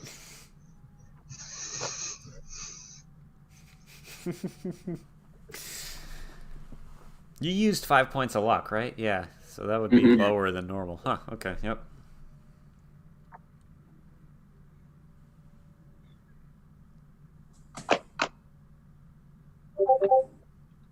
Oh, shit. Oops. Success or failure? I'm assuming. That is a failure. Yeah. I need a 55 and I got a 90. All right, yeah. What kind of detective are you? You don't have a trench coat?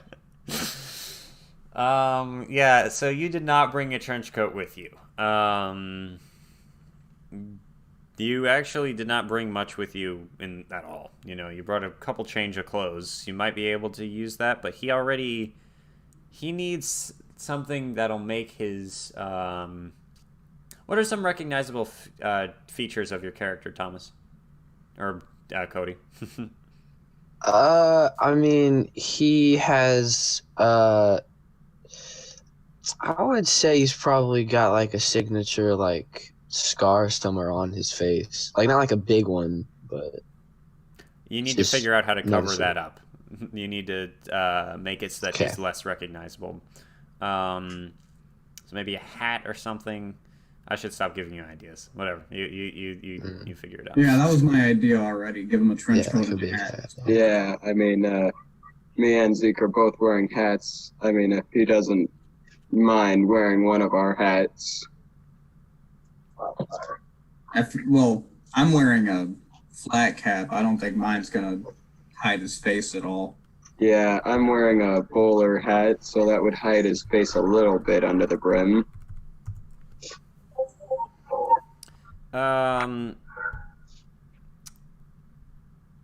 Undead King. I mean, sorry, Charles. You are suddenly taken by a bit of a fit of coughing. Oh, goodness. You just start hacking. You're almost hacking your lungs out here, and it takes like a full minute for this to pass. So you are just kind of turn away and are just like.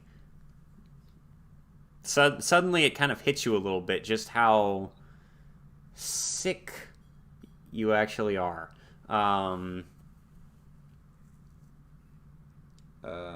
Yeah, a little bit of blood. There's also, you taste blood. Oh, goodness. Charles is just gonna, like, take out his little pocket tissue and wipe the blood off of his mouth if there's any. Okay. What are, Thomas and Zeke, what are your reactions to this sudden outburst? I mean, I'm worried for him, but I don't really know him, so I don't know if this is like a normal thing that he like goes through, I guess. Yeah. Yeah, I mean, I am a pretty old man. Yeah. You been around the slums lately? I don't know. I mean, I went into that doctor's office, and there looked to be a fair amount of sick people there. I hope I didn't catch anything, like some tuberculosis or something. Well, I also wouldn't eat any more of that mysterious glass jelly. Oh, yeah. Or moonshine. Yeah. Or random moonshine. I've just been ingesting lots of random things. You take 1 point of damage from the coughing fit. Sorry, I forgot to mention that. Okay. All right, so now you're just going to attempt to head out and go to the shack after figuring out how to disguise Thomas, because you still got that problem to take care of. How are you going to disguise Thomas? There isn't a tailor in town, is there? Does the general store have any clothes? Probably would. Yeah, you could go check. I need a hatter. We need a hatter and a big jacket to pop the collar. You could go check.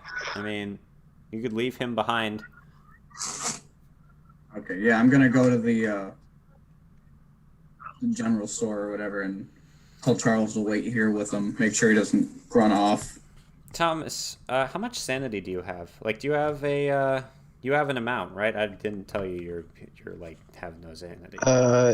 Yes, it is 80. Okay, yeah, you're good. Okay. Yeah. All right. Okay, so Thomas and Charles are staying behind. Zeke is going to check if there's clothes or whatnot. All right, so you go back to the general store. Yeah. There is only one or two other people in there. It's not a very busy day today. There is no longer a guy behind the counter. Now it's a woman. And she looks, she looks like just a young lady. She looks kind of bored. Hello, ma'am. Do you know if there's any hatters in town? This old thing's not treating me very well, and I kind of shower my beat up old flat cap. There are multiple choice selections of caps and hats and stuff over in the clothing area, I think. Okay, then I guess I'll go over there and look around. All right, take your time.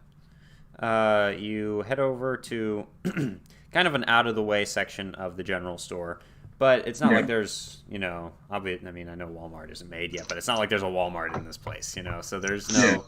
This is the main place where people get their stuff. You see just a lot of functional clothes, very Spartan, but very useful. There are hats, multiple selections of hats.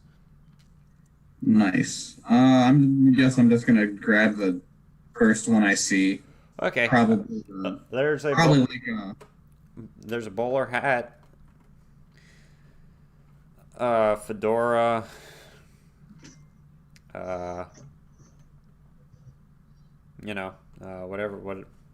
whatever you're looking for, you're probably there. Yeah, just a basic straw hat. I'm sure there's a random farmer's hat around here somewhere. Yes, there's that as well. Yep. All right. Just the cheapest hat I can find, and go with that. All right, you find one piece of straw. I'm just kidding. All right, you find the straw hat. You take it to the front, get it, bring it back, and you return. What have you guys been talking about while he's been gone? Anything interesting? I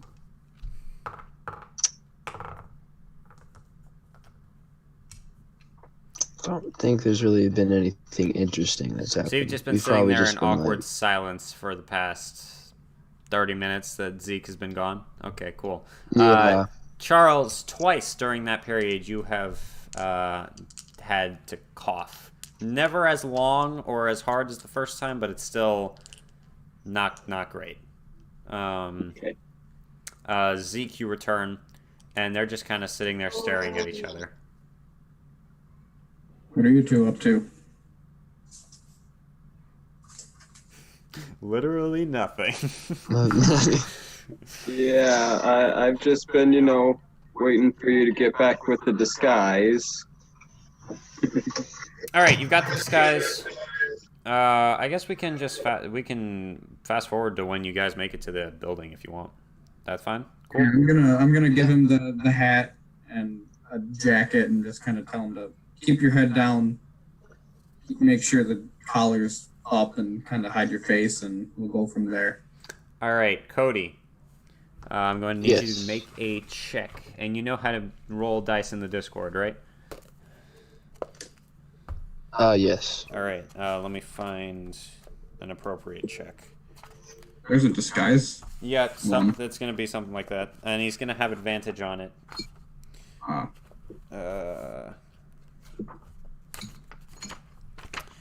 Where are you? Okay. Actually, you know what? Instead of advantage, I'm going to give you a 50% increase to the chance that you are going to succeed. Okay? So so you're going to make a disguise roll. What is your character's disguise? 35. 35. You have an extra 50% chance of succeeding at that. So it's 85. Okay. If you get over 85, you fail. If you get under, you succeed. All right.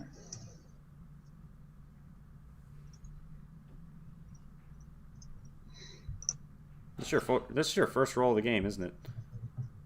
I believe it is, yes. Here we go. All right. Nice. All right, I got it. Hey, nice. All right. All right. You guys successfully navigate your way through the throngs of people who are all wearing way too much clothing for this summer heat. Let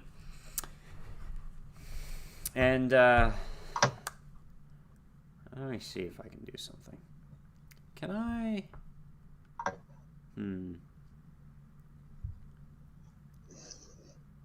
I cannot. Okay. Maybe I can do it afterward. All right.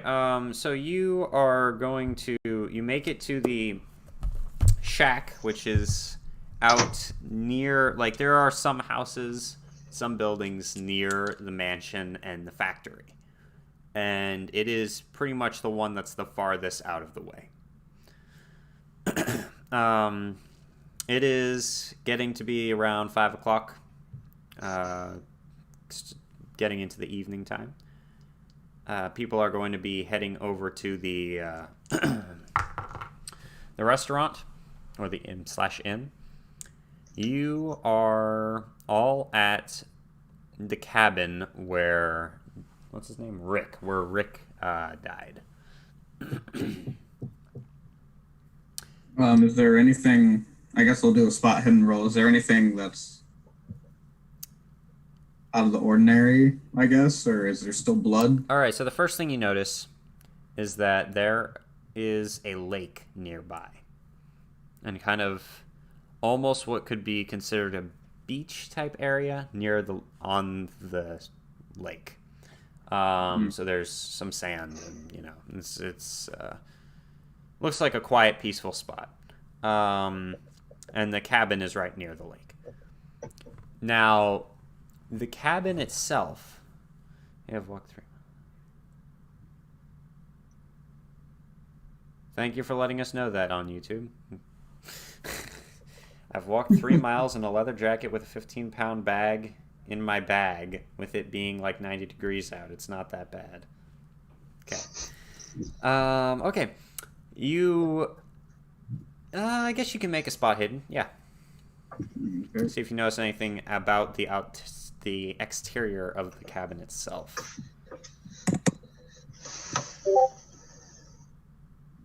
Okay. You notice as you walk up, it is a older building. There are vines creeping up the sides of it. It's made of wood, which is slowly rotting away. For the past almost month, it's been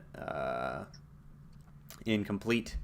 Like, no one's been in it. No one's even been near it. You notice that there's yellow police tape around it. Or, it's something condemning it. And there is a small blood-stained trail on the back steps. But it's faded. Yeah. The door is probably not locked. Yeah, is the door like open or is it shut? It is not open. It is shut. Okay. And are there windows that are boarded up or anything like that? There are windows and they are boarded up. Everything's kind of closed off. It was a crime scene. I'm gonna look around. Well, not look around, but like just see if anybody's watching us or anything like that, and then go in. You do not see anybody watching you. You see that there are trees around you, and one of them has like a tire swing hanging from it. Family probably used to live here then. So, yeah, you don't see anyone else looking in your direction. You do see off in the distance, someone is standing on, so the mansion type area, or not mansion, but like big house, big rich house. There's a guy, there's multiple layers to it. And there is like a deck on like the third layer of the house. There is like a patio type thing. There is a man out on it. And it is a very thin man. Looks a little bit younger. And he's standing there. He's got like a cane. And he's just looking out over the town. He's not looking in your direction. Okay. I guess I'm gonna go in to the cabin then.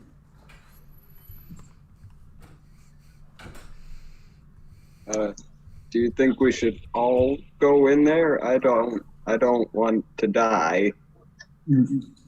Does anyone else find his sudden conviction that he's going to die disturbing at all?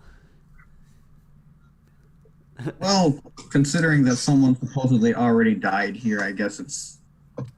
Okay, yeah, you are superstitious, right? And you're the crazy guy. You'd think Charles would be the one sane one, but no, he's the first one to assume he's gonna die. Perfect. Okay. All right, you who's going in? You said you're gonna stay outside, Charles? If you guys are going in the front door, I could go in the back, if there is one. I would do that. Okay, so you're gonna go in on different fronts, kind of flank the house, so to speak. Just in case. Okay. Good idea. All right, so you are going to split the party. Good plan, guys. All right, so Zeke and Thomas are going Oh, this in. is like a one-room cabin? No, it looks like it's a little bigger than that. It would be funny if it was a one-room cabin and you both just kind of burst in and there's like nothing there. Yeah, that's what I was expecting, like, in case. Okay. No, it looks. It is a one-story building, but it's. I mean, it's a decent-sized building. A family obviously lived there at some point, so there are multiple rooms in there. Okay. Well, and I got the crazy guy with me, and Charles has the shotgun. What can go wrong? yeah. And Thomas, you kind of. You remember the interior of this place. You used to kind of be. You were in here for a while, so. You know where everything is. So if you ever want to direct people to a certain location, just let me know and I'll tell you where you know it is. All right. So before I enter, I'm gonna ask him, like, should I be expecting anything? Like, is there gonna be anything jumping out at me? I don't think so. No. Looks like there's no one that's been here in a while, so I think we're good. Okay. Well, with a shaky hand, I guess I'm gonna open the door and. Okay. Ahead. All right. You open the door. How about as you take your shaking hand, slowly turn the knob, and you open the door. And we're gonna switch to Charles. Charles, what are you doing? You went around to the back. You see the blood trail, and it is. You've got your hand on your shotgun. You know, you're getting it. Yeah. Are you going to try to open the back door? There's a rocking chair out back. Oh, that's nice. Yeah, I'm gonna go and try to open the door. The door is locked. It's locked? Yep. Okay. It's rotten and... Yeah, you could probably break it if you tried. Okay. Well, then I guess I'll try to just, like, shoulder into it and try to break through it. All right, make a strength check.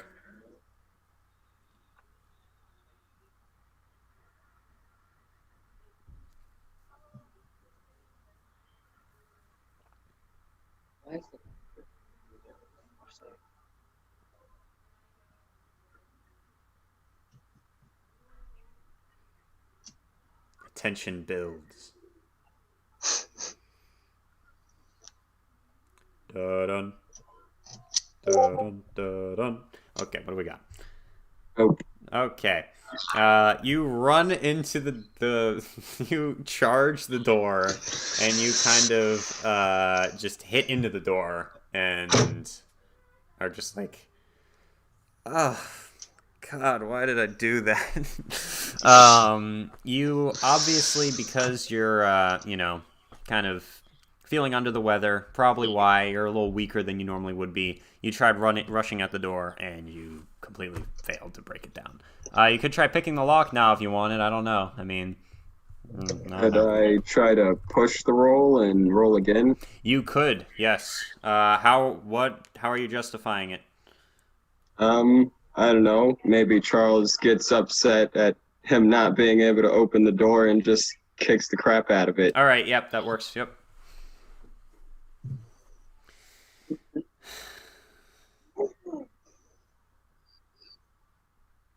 And if this fails, So close. But no. Nope. Charles has hurt himself. okay, cool. You're down broken your arm now.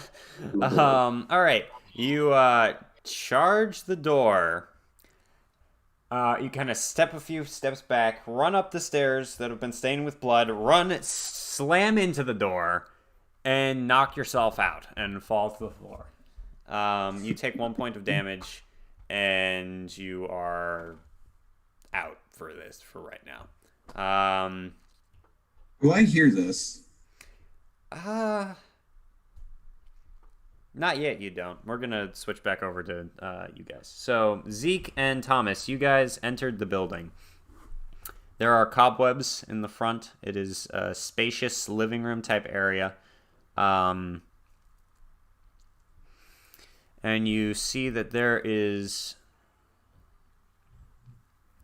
the remains of some powdery substance on the floor.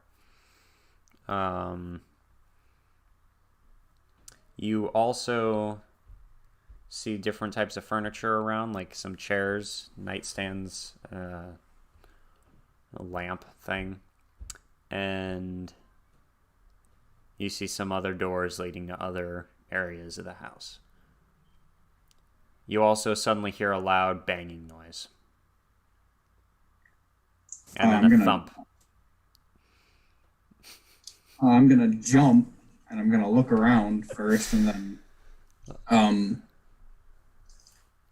reach into my satchel and pull out a flashlight and look around. All right. I think Thomas is gonna consider leaving because he doesn't want anything to happen again. But then he, kind of overcomes he finally it. decides to just, he decides to stay. All right. Okay, so Thomas, you kind of steel yourself. You kind of felt a moment of doubt, but you're continuing onward. Zeke, I guess you have no idea what that loud noise outside just was, but it probably wasn't anything that great, but who knows. Yeah, that gave me a spook. I think I'm gonna back out. You're gonna leave. I'm not gonna leave. I'm just gonna back my way up to the door. Okay. And if anything comes out, I'm dipping. All right, you back your way to the door, and you're looking around to see if anything happens. Charles, you come to, kind of groggy, and the door is still locked.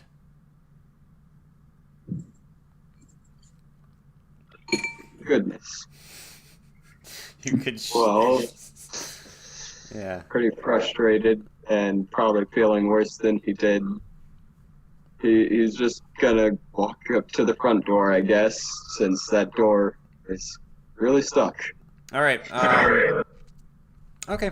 Cool. You just turn around and go back to the front, and you walk in, and you're like, "Hey guys," and they both turn around like they're like, "What?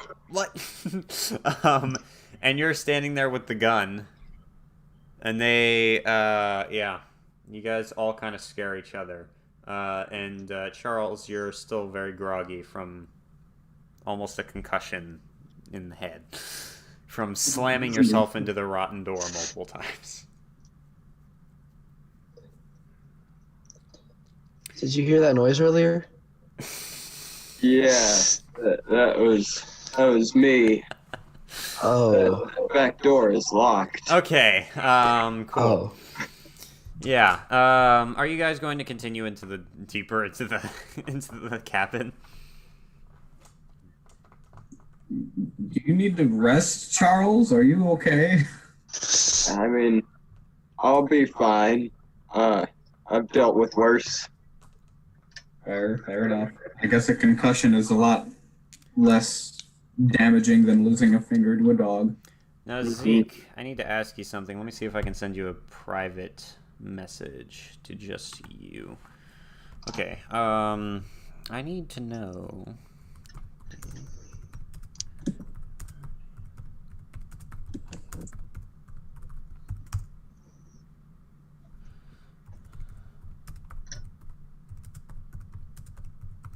Are you messaging me through Discord then, or? No, I'm actually sending it through Zoom. Okay.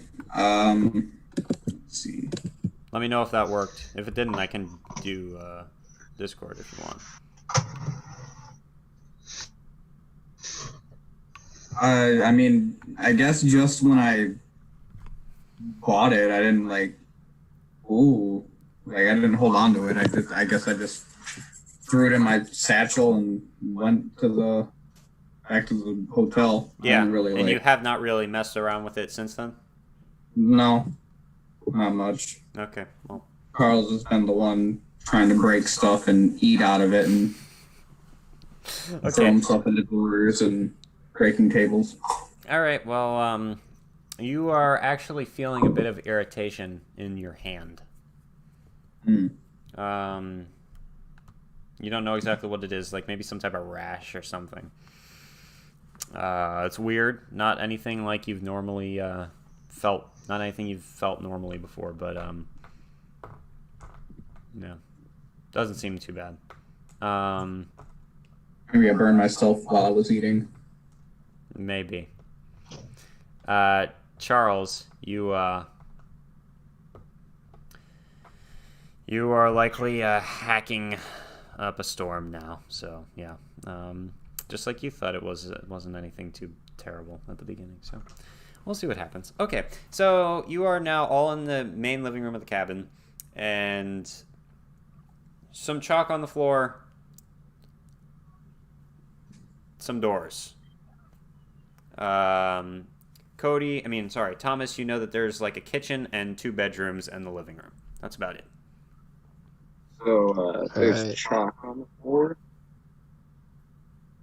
There is chalk on the floor. Powdery substance I mentioned before. Is it in any particular like pattern or shape? It might have once been. Interesting. You can make an occult There's roll. something drawn in chalk on the floor. Yeah. Yep.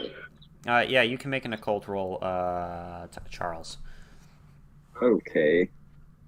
Let's see. I do not have anything in that. I can do it if you'd like. I have stuff in occult. Okay. Yeah. You could look at it. I'll just all right. Yeah. You do it chalk then. and strange markings to Zeke. Okay.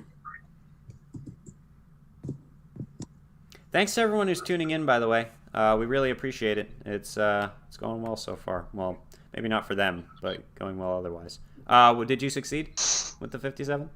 I'm gonna use 2 luck points to succeed. Okay. I got 55 in occult, and I rolled a 50. Yep, you can do that. Okay. It looked like it might have been a occultic symbol, which is not a pentagram. It's kind of a I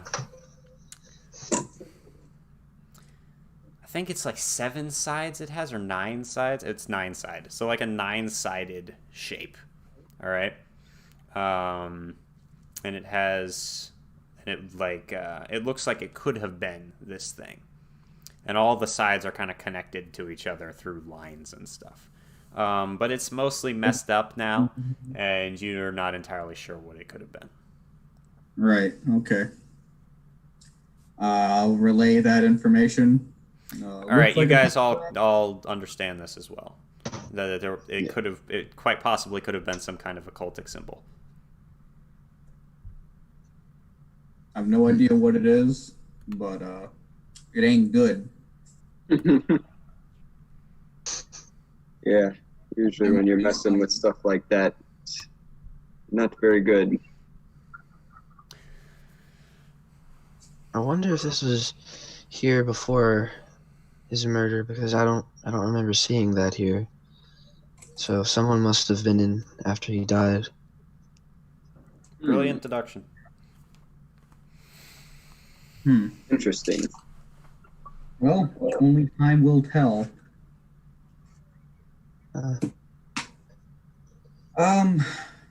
Well, you want to go ask the, no, we shouldn't get the cops involved.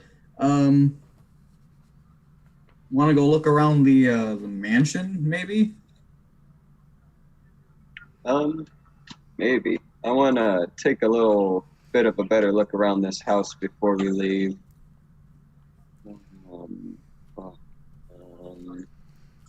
Yeah. You guys hear a strange noise. It sounds like something has been unlocked, and you hear footsteps. Deuces. I'm out. Goodness.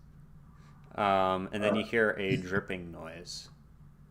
A dripping noise? Yes. Oh, goodness. Yeah. What room is it coming from? It sounds like it might be coming from where the bathroom was. Thomas would know that. Thomas is like, it sounds like it's coming from the bathroom. Okay, all right, yeah, I'll say that. The pentagram was in the living room? Living room. room. Main room? Okay, so we're still in the main room then. Yes. Someone asked for a recap. So they have found Thomas, who is kind of he was considered a crazy person. His friend died in this cabin, and they're going back to investigate the cabin to see if it has anything to do with anything. Zeke and Charles are both experiencing weird symptoms, almost like they are sick or something. But they're both very different. Zeke has some type of rash on his hand, and Charles is coughing a lot.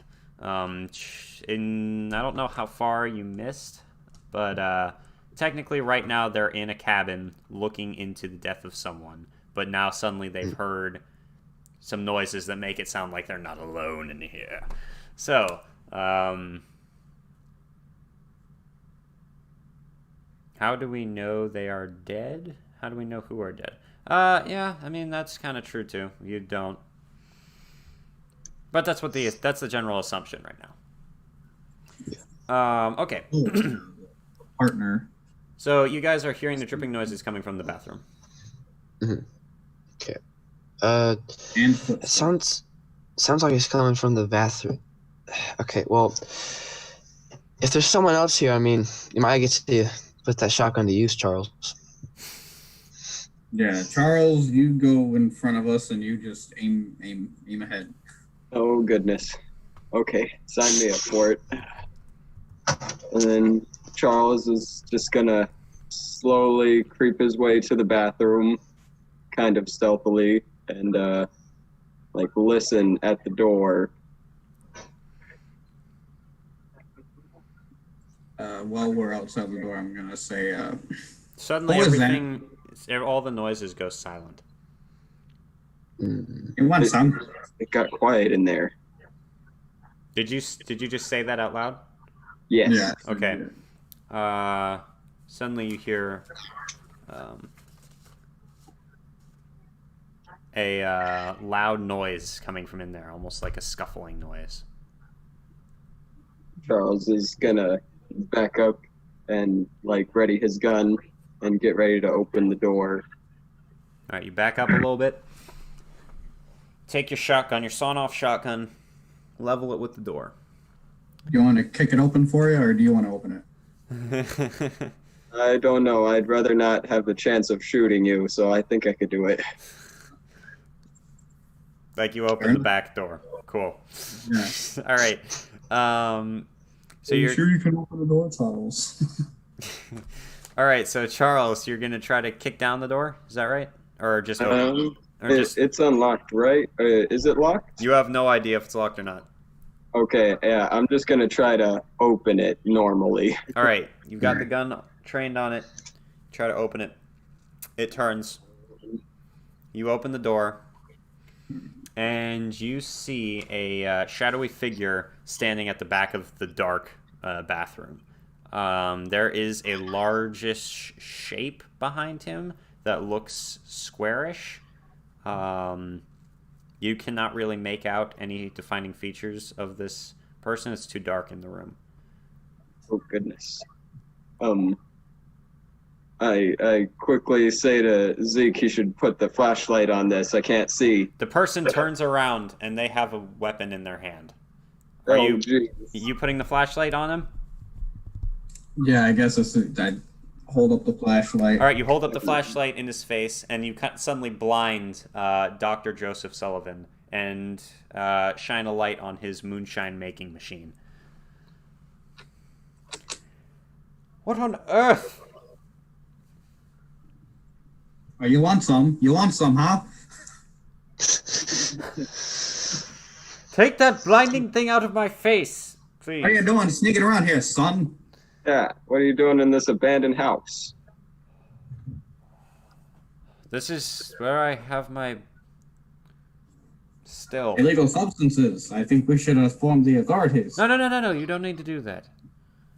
Well, I mean, proper, accommodation should be given out, maybe. What do you want? Maybe some of that nice alcohol that you've been making. Oh, yes, of course. No. Don't tell me what to do. I'm old enough to make my own decisions. Be my guest. You guys don't want any alcohol. I shall partake. Okay. You take some of the moonshine. He takes out a little comb and starts combing his mustache, kind of in a very nervous way. So you're going to turn me in? Not if you tell us what you're doing here, because I don't think you're here just for the shine. I make the shine. I'm the only one who does this in the whole town. And almost the whole town is dependent on my moonshine. Are you kidding me? Well, you're gonna start talking. What do you want me to say? I just told you. That is what I'm doing here. What's up with the lunatic that you got locked up? Is that you, Thomas? Oh, that's my brother, Jerry. Yeah. Okay. Jerry. Are you sure? Of course, yes. Make here another with them too. Make another disguise roll, Cody. This time normal. Okay, so, all right. Let's make sure that is it disguise for you or deception? No, it's disguise. Yeah. Actually, Cody, which is higher, your disguise or your deception? They should be near each other.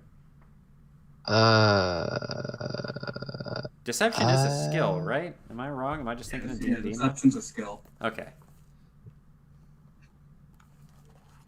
I don't. I think it would be fast talk. I think that's what you're thinking of, fast talk. Is it? Okay.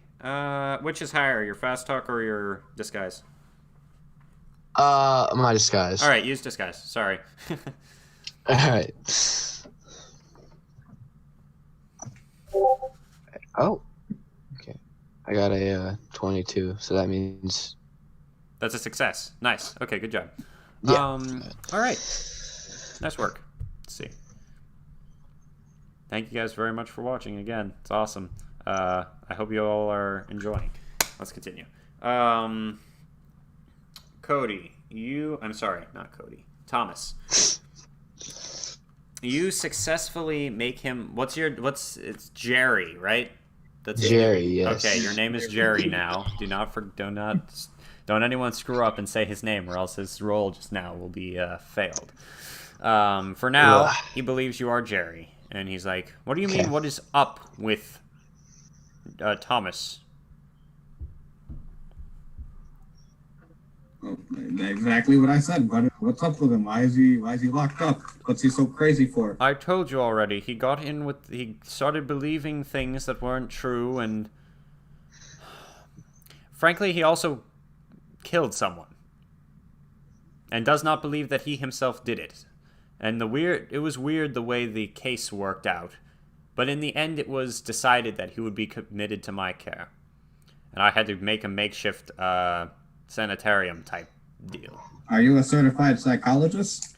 I am, yes. Okay, well, fair enough. What did he see then? You never told us that.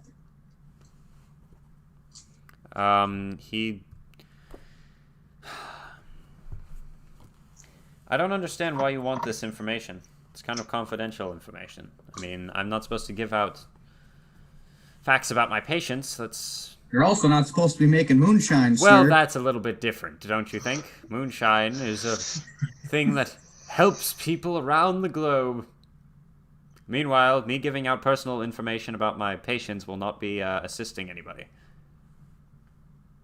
Well, it'll be assisting us. Will it? What do you need it for? Tell me what you need it for. Maybe I can give it to you. Oh boy, Charles, you're the guy here. Yeah.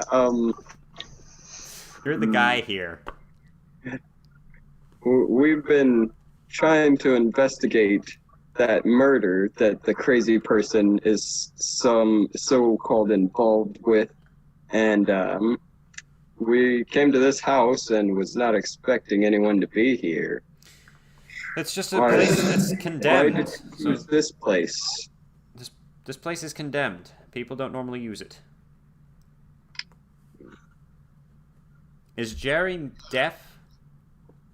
No, I'm not. No. Or mute? No? Okay. Dang, he does. You sound like Thomas too. You look. Are you brothers or something, or do you I don't know. Maybe you're distant relations. Well, honestly, I don't know anything about this Thomas character. I've just accompanied my brother because he's investigating all this unbreakable glass talk. So, yeah. Do you happen to know what that symbol was? What symbol? Yeah, there was a weird marking in the living room. Yeah.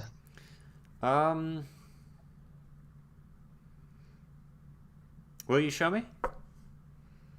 Yeah. Sure. He turns back on his kind of weird machine type thing, which is kind of fermenting the stuff. And the dripping noise continues. And he, That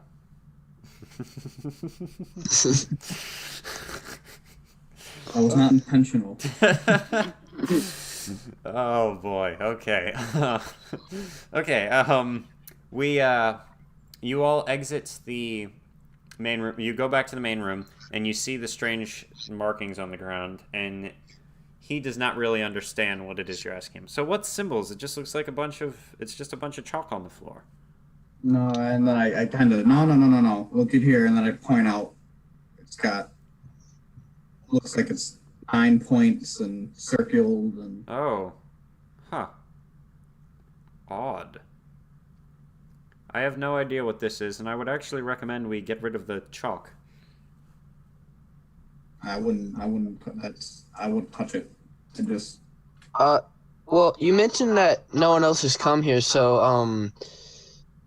I don't really want to accuse you of anything, but no one has really been allowed in here ever since, that horrible crime. So, if you're the only person coming here, then, I'm just going to assume that it was you. What if someone else came here? Like you. You guys are all here. That is a good point, yeah. How often are you here? Like once a week to make the Oh, supply. okay. I'm not here all the time. Not like the pastor. Again? Yes. The priest? No, the priest, yeah. I don't mean he comes here. I just mean he never leaves his workplace ever. No, really? Yes, he never leaves the church. What's the priest's name? Floyd. Father Floyd. All right. Well, looks like we have to have a talk with Father Floyd then. I'm just saying that he never leaves his own. He never leaves the church ever. I'm not saying that he comes here. I mean, Right. Well, maybe he knows something about this, or maybe what he's... gives you guys any type of right to just go sneaking around in other people's business? Well, my brother is a journalist, so Yeah. All right, I Yes, guess that. and I'm a private investigator on a case to make sure that Winter Jar is, all above board with their strange unbreakable glass. All right. Yes. Winters. He actually funds my operation here. oh, He funds your moonshine making? Yep. He does on the condition that I use his jars. Obviously, it's a symbiotic Uses- relationship. That's I'm one gonna of the start- conditions, you have to use his jars? My notebook. Yes, he was a revolutionary, ambitious businessman who kind of he completely changed the industry, and not only that, but he put a bunch of other places out of business, and lots of different things have been going on. It's been it's been interesting to see how this entrepreneurial person has grown from their very humble beginnings to the owner of this company. Hero to hero. Yeah. Well, I guess if that's all you know, that's all you know. Come along, Jerry. Let's leave. Is that all I am to you? A font of information? Well, what else do you want? I don't You're know.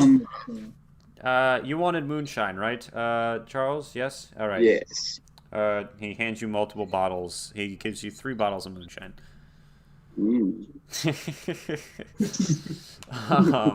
Okay. Bottles made of that glass, you say?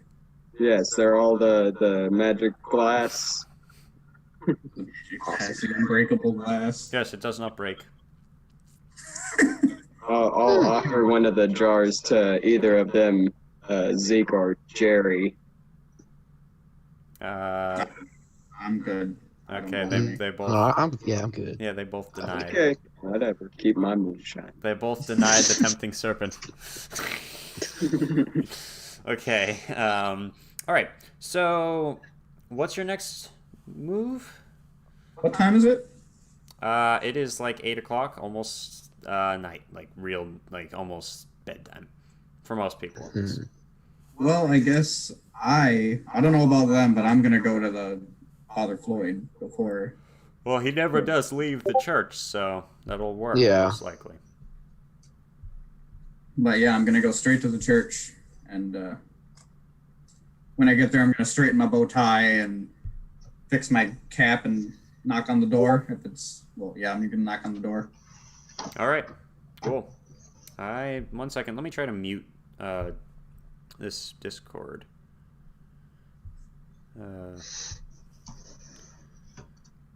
Are they gonna follow me, or are you guys gonna follow me?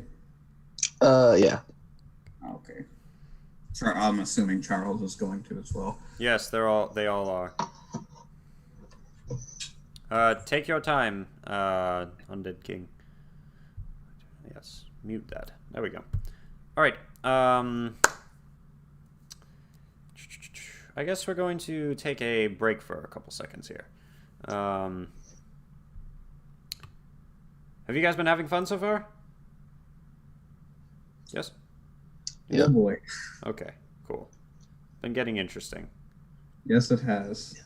You're still not you're still not super far into it, but The strings are beginning to untie themselves. yeah.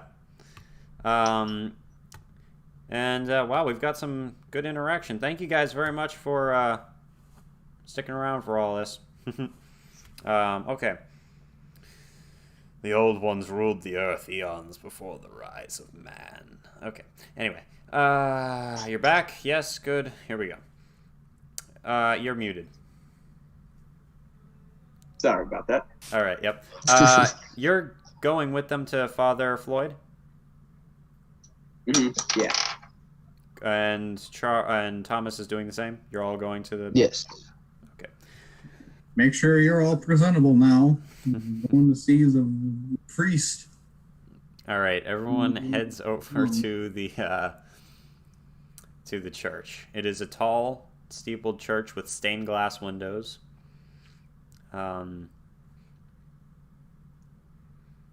As you enter, there's big double doors. And you walk inside and you see rows of pews. And at the end, the pulpit. And a man is standing. On that note, I'm going to do the stereotype, holy water, whatever. Superstitious, don't want anything bad to happen. The man at the end is kneeling before a large cross made of like stained glass, and he just seems to be praying.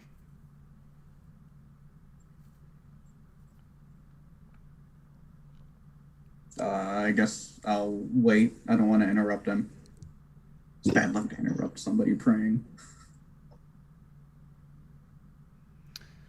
Okay, 20 minutes later, you're still standing there. Okay, well, I guess one of you is going to have to do it because I'm not going to go that far for that. I'll clear my throat just so he knows that, someone's in there. He turns. Yeah, I'm surprised you didn't hear the door open. Let me see, 1 second. He jumps when you make the noise and turns towards you. Who are you? Forgive us, Father, but we're from out of town, and we happened to miss Sunday service this morning, so we were hoping you could possibly give us a quick blessing, I guess. And then I'm gonna kind of wink to the guys, like, yeah. Okay. Well, so good to have you here. A blessing? Okay. He kind of looks at you a little oddly for a second, then he just smiles and kind of says a prayer while holding his hand out towards you. Like, all right, there you go. Perfect. Anything else? Another thing, Father. Yes. We were wondering if you could possibly help us decipher something. Decipher what? We caught the doc out by that old shed, and we noticed that there was a odd drawing on the floor. Okay. And we were wondering if you would be willing to come with us to possibly help us figure out what it is. You obviously did. You're new here, and you. When I was 12 years old, my parents killed themselves. Oh boy! And they were both This members took a of. very dark turn. They were both members of the church, and I have been expected to fill their place since then, and I need to stay here to make a good name for their sake.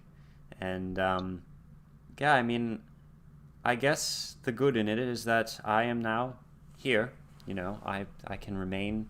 I've become a great man of God, and yes, everything's going pretty good for me right now, so I really don't want to mess that up by leaving the church. Perhaps if we brought a picture of it, maybe? I happen to have brought my camera. I work for the local newspaper, so that seems odd for me to just randomly have a camera. No, it doesn't. Okay. Okay. Yeah, you can. I can look at the picture, but why do you think I'm gonna... why did you come to me specifically about this? Well, you being a man of God, I assumed you might have possibly had some ideas, maybe, or knowledge, So is perhaps. it a spiritual symbol? Not by the looks of it. Oh, the other... So... the mark of evil is upon it. Possibly. All right. Yes, actually, it would be good for you to bring that to me as quickly as you could, actually. Strange things have been going on in this town recently, and I've been trying to figure out exactly what. So, would be interesting if this had something to do with it. I wouldn't be surprised if it did. Well, I'll thank him and tell him that I'll be back first thing in the morning then. Got you. All right. Thank you very much. Good night, sirs. And we leave, and I mess with the holy water again, and then I'm gonna turn in for the night. I'll see you 2 in the morning, and then I'll go. Yeah, I think that sounds good. Where is Thomas going to sleep? Yeah. Yes. Well, I guess he can either sleep in your room or my room. It doesn't matter. I'll just sleep on the floor anywhere. Doesn't really matter to me. All right. You are now all... Who... So you guys are in separate rooms, right? Yeah, I'm in room 2. And Yeah, and I'm in room 5. And who... And Thomas, who are you with?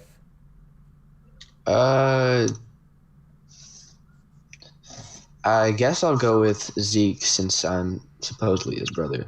Oh, yeah, that works. All right. Nice catch there. All right. You guys go to bed. And Zeke, you are, let me find this. Actually, I need to read this. 1 second. I apologize that I need to keep coming back to this. Also, when I finish the scenario, guys, I'm going to put a link where you can download this awesome scenario and play through it yourself, because it's completely free. So I probably should have done that already, but I did not. I will as soon as I can, though. Okay. I am looking for...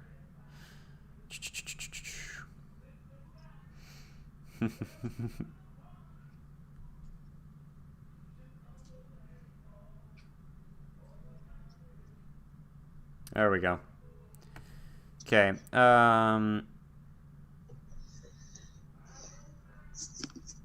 There we go. I got what I needed. Okay, your hand Yes. is starting to bleed. There's been, different parts of the skin have been splitting. What exactly do you think you're going to do about that? So, the rash is starting to bleed then? So, the rash is basically starting to split because the skin's cracked. Yes. Do I notice this before or after I go to the room? It's after you go to the room. Okay. It's like it's getting worse. Okay, I'm gonna go to Charles and knock on the door and ask if I can borrow some of that alcohol and gauze. Yeah, Charles, he gives him the alcohol and gauze, and he asks him, what's it for? I'm gonna show him my hand. Oh, goodness. Yeah, I wouldn't touch any more of that glass if I were you. And then he just thinks about all of his moonshine that he can't drink. All right. Okay, so next, you're going to the room, you're trying to get some of the blood off your hand. Yeah. Yeah, I'll use one of my handkerchiefs and kind of wipe the blood off and then pour alcohol on it and wrap it in gauze. Okay. As you're wiping it, you feel something. It's your handkerchief kind of catches on something. And your hand starts to hurt a little bit in the area where it caught.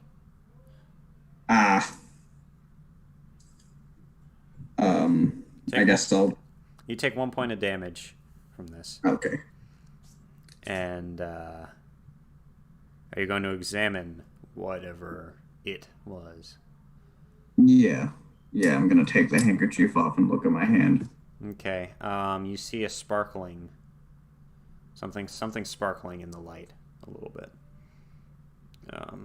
On my hand? Yes. I guess I'll...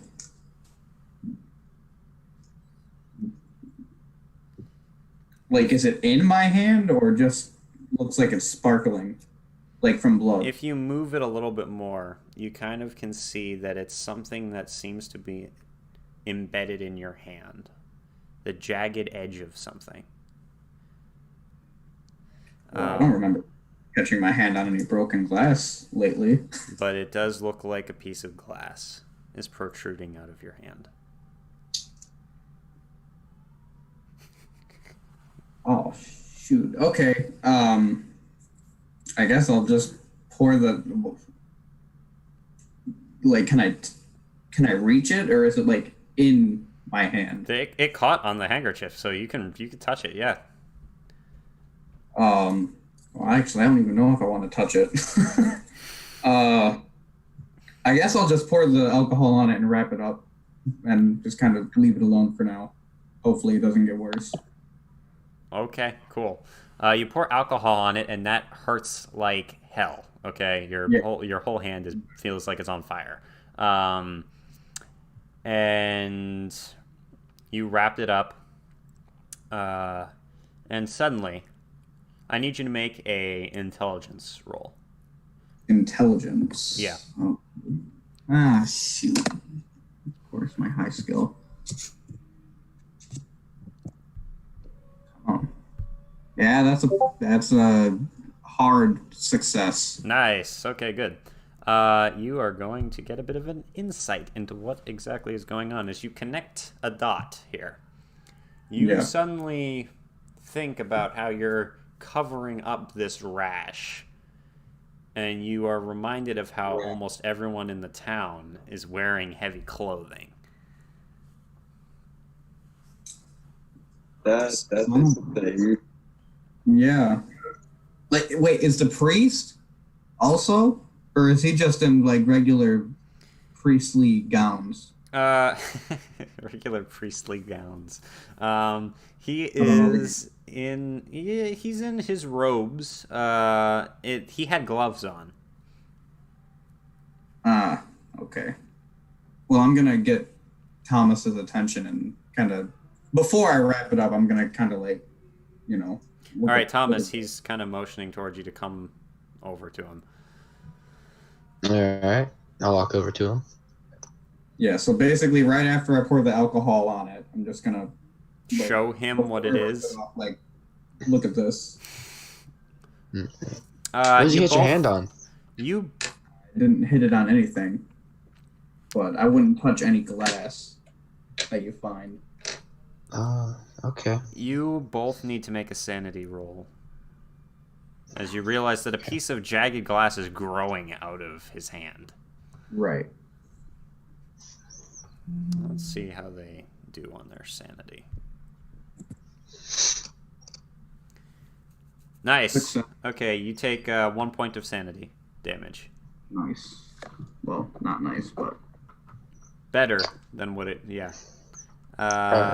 That's also a success. Nice. You also take only 1 point. Good job.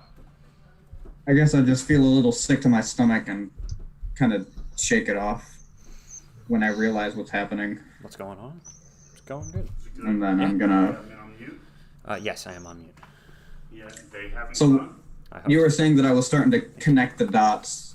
Thank you very much. It looks Oh, very good. yes, you did. Okay. Yes.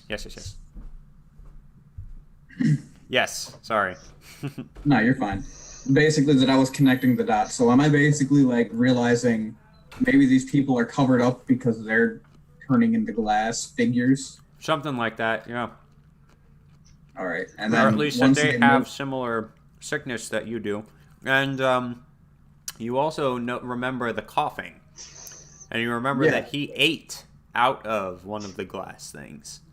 Right, that was my next point. So I'm gonna quickly jot all this stuff down in my notebook or journal, Mm-hmm. and then throw it back in my satchel and like run it right back across the hall and pound on the door like, you need to open the door like right now. All right, before we do that, Charles, you've been coughing, and something came out. Oh goodness. As he's pounding on the door, you are on the floor, and you can barely breathe. And a little sparkling piece of glass has come out of your mouth as you were choking on it. You take another point of damage from it ripping in your lungs and your throat. Yeah.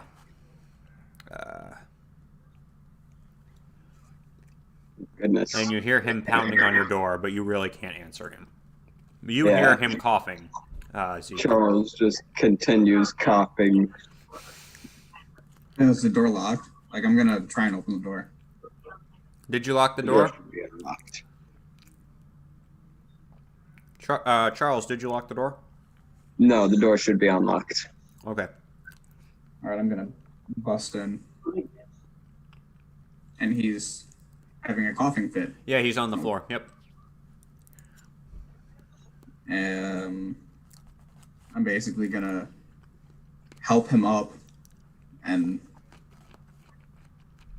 I mean try to avoid his coughing Mm-hmm.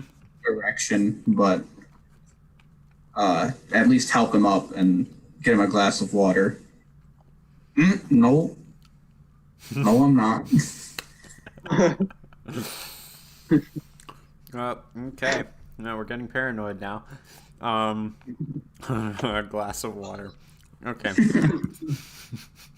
don't even want to drink my glass of water anymore.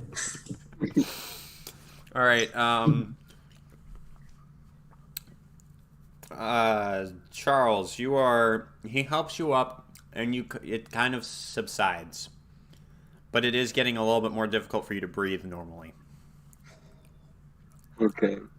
Charles, he explains how his chest feels like it's being, cut, and it hurts so bad. And then he tries to find the little shard of glass on the ground to show Zeke. Oh, no, don't touch it. Don't touch it. I already know. Why shouldn't I touch it? And I guess I'll unwrap my hand and show him that I have a piece of glass growing out of my hand. Oh gosh. Charles, I make a like- sanity check as you kind of Drank out realize of everything. those.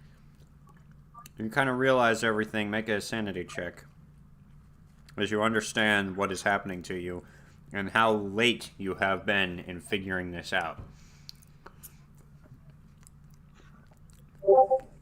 Your very first move was to go get the glass. Hey, I failed. I failed. Oh, you failed the sanity. Okay. Well. There we go. Failed my sanity roll. Okay. Let me see what we've got here. Sorry, I'm not rolling in the Discord. Let's see. Okay, that's actually 7 points of sanity damage. Oh boy. And I think Goodness. I think that's about right. Yeah, he makes an intelligence check, and if he succeeds, then he takes a bout of madness. Okay. Oh yeah, I forgot about the intelligence check. I really haven't been doing that, have I? All right. Yeah, make an intelligence check, please. After taking the 7 points.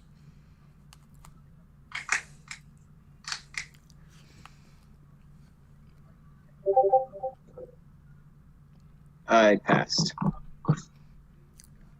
Good job. So, You so go. that means he realizes. Yep, you what's- completely understand what has gone on, and There's like shards of glass growing, and you realize that everyone in the whole freaking town seems to have this, and you suddenly start speculating. What's next?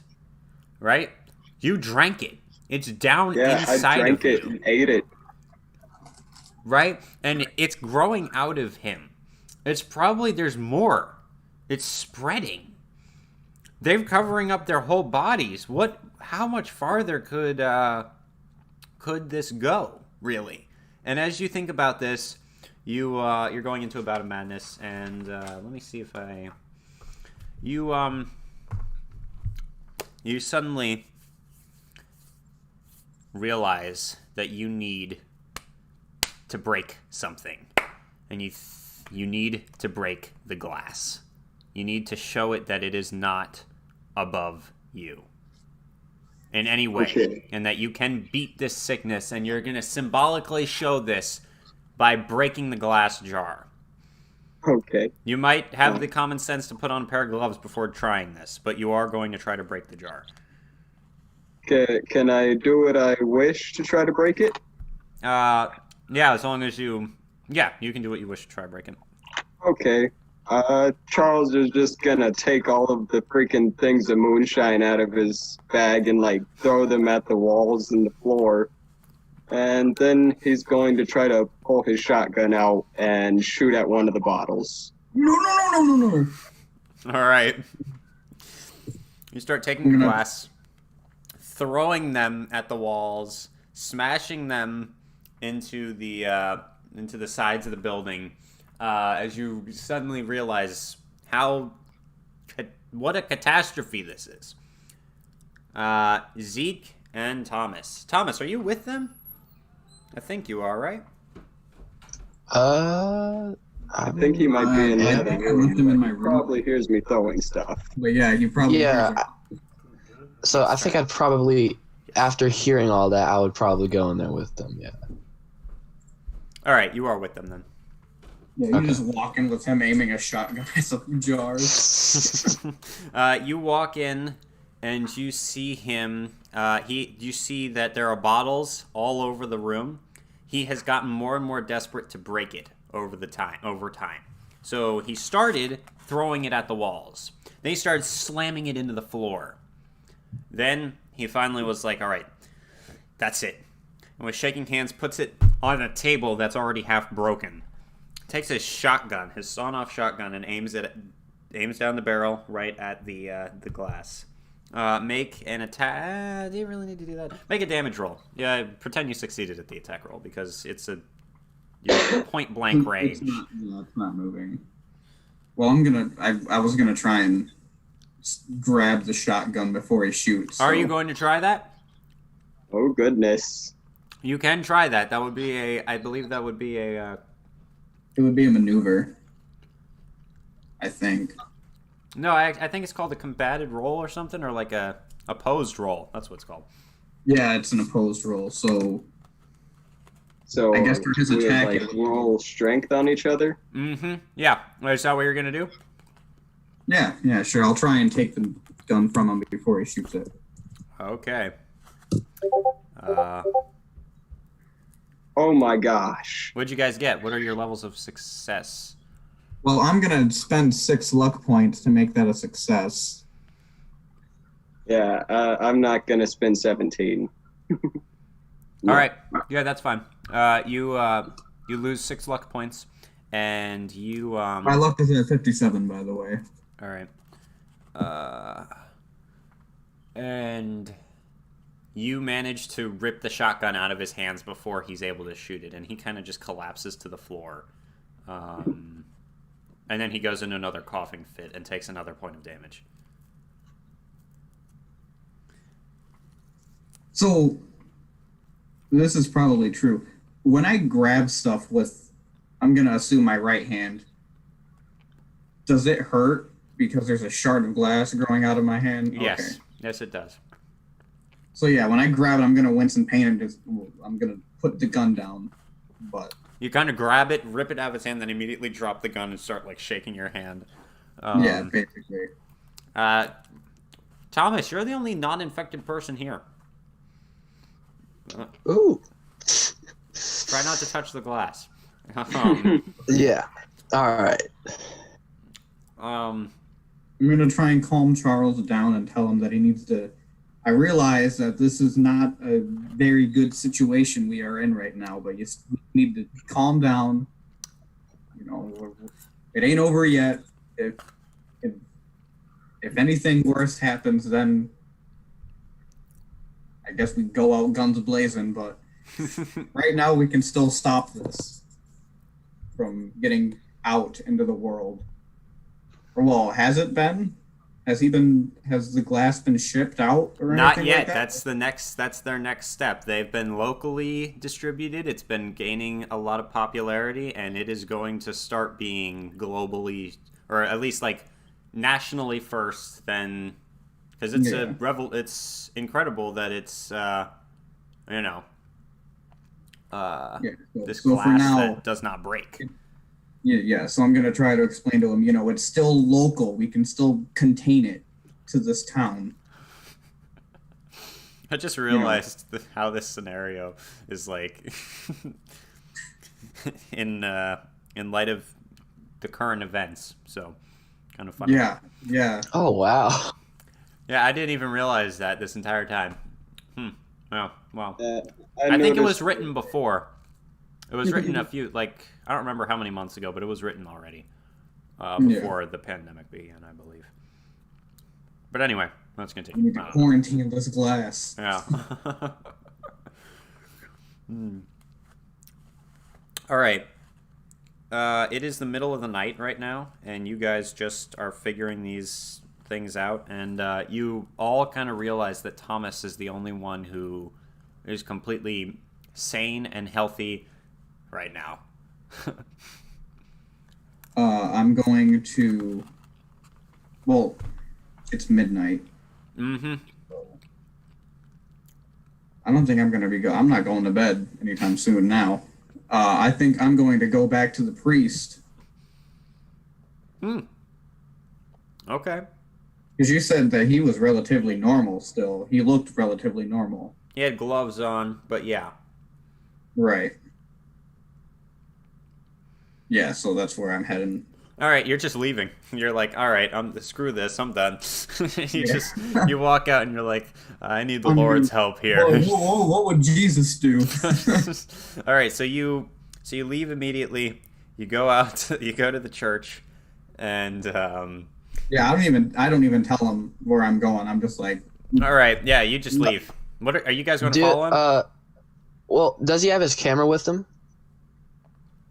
Do you have the camera? it's in my bag or my briefcase. Yeah, So it's on you right now?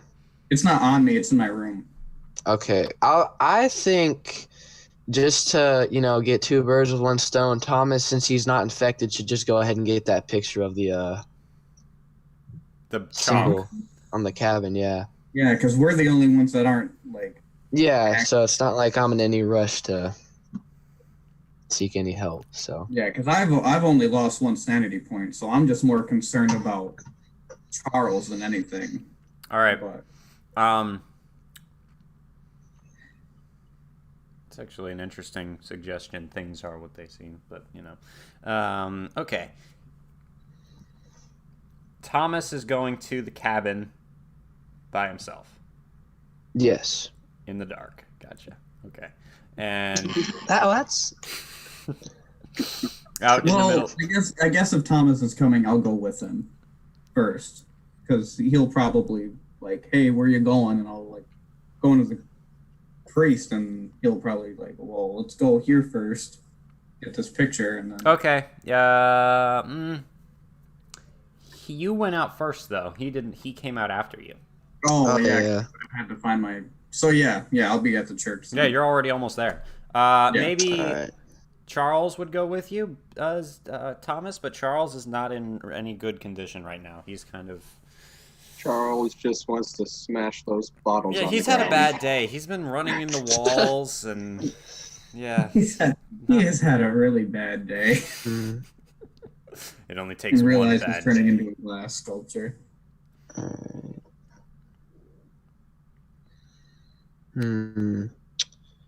So, Charles didn't go with Zeke, did he? No. No, okay. I think I should help Charles just in case he has like another... I should help him get to the priest. Well, no, because I don't know that Zeke is going to the priest. So. Wow. And I just realized these are 1920s cameras, so it's not like a Polaroid where I can just snap a picture and have it right there. This is... No, yeah, you gotta develop it and all that. Gotta wait a while. I would suggest drawing the symbol in the church, but I think that would freak the priest out. I don't think we should do that. So, You could just draw it on a piece of paper. Just draw it on a piece of paper. Yeah, I wouldn't draw it in the church. That would not be a good idea. Oh yeah. I think I'll just stay with Charles and make sure he's okay. All right.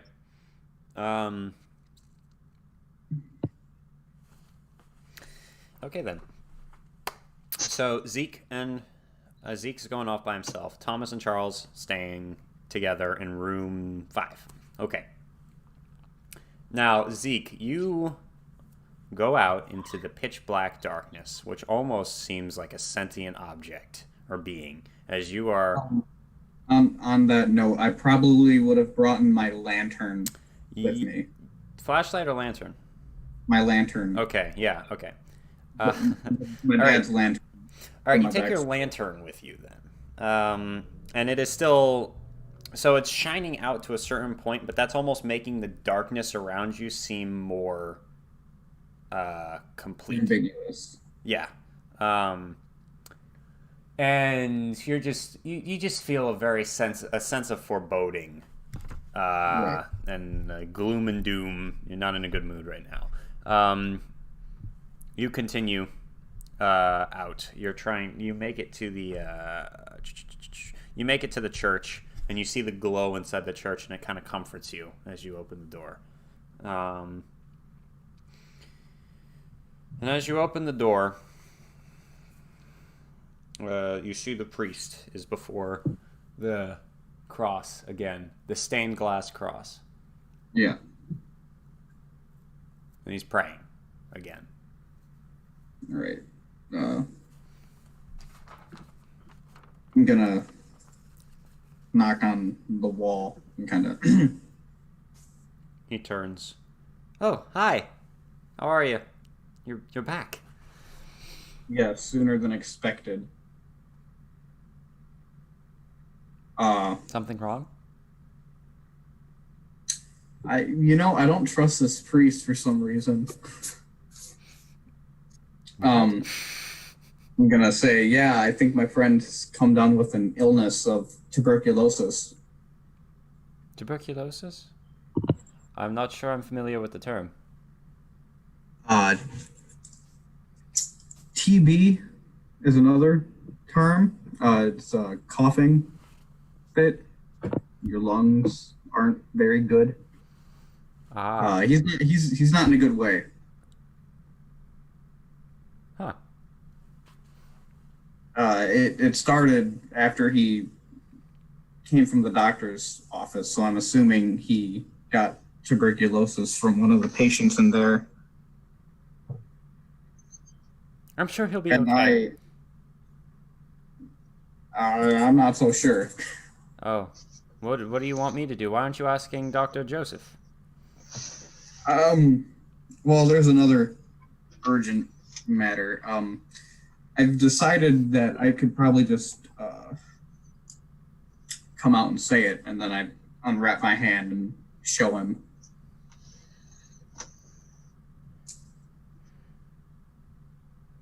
Wow. Yeah, What is that? that's what What did you cut your hand on? I didn't cut my hand on anything. It's what's growing out of my hand. That's the problem.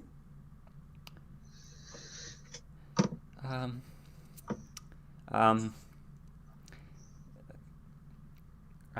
think you need to see a doctor about that. I don't think a doctor can fix this.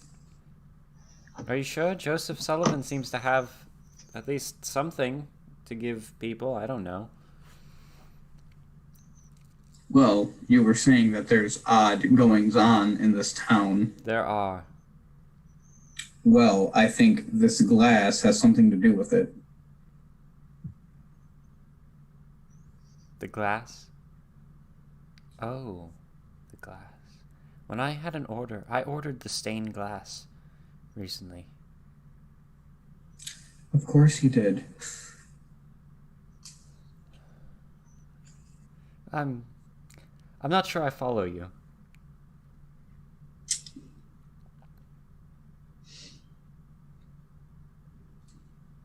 The unbreakable glass is bad news.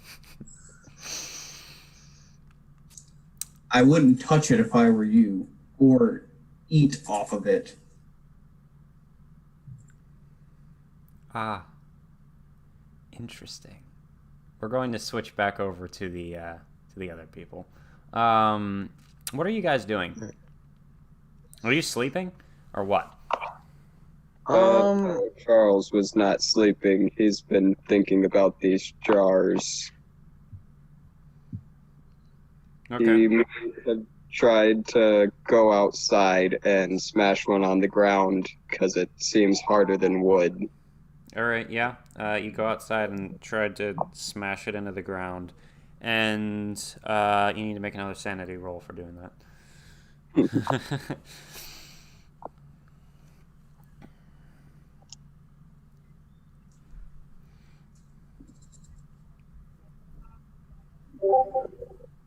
I succeeded. Okay, you take no sanity. You take no damage. You're just smashing it into the ground. You've made a divot in the ground. You could go to the road and try it there. What is Thomas Jerry doing?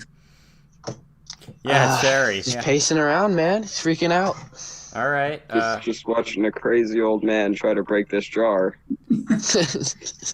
All right. So you're outside breaking the jar, and Thomas, you're inside, right? Yes. All right. So Thomas, you're not specifically doing anything. I mean, not necessarily, no. Okay. Cool. I don't hear this, do I? I don't hear his struggle trying to break glass on the pavement. No, the church is a little farther away. Okay. One second.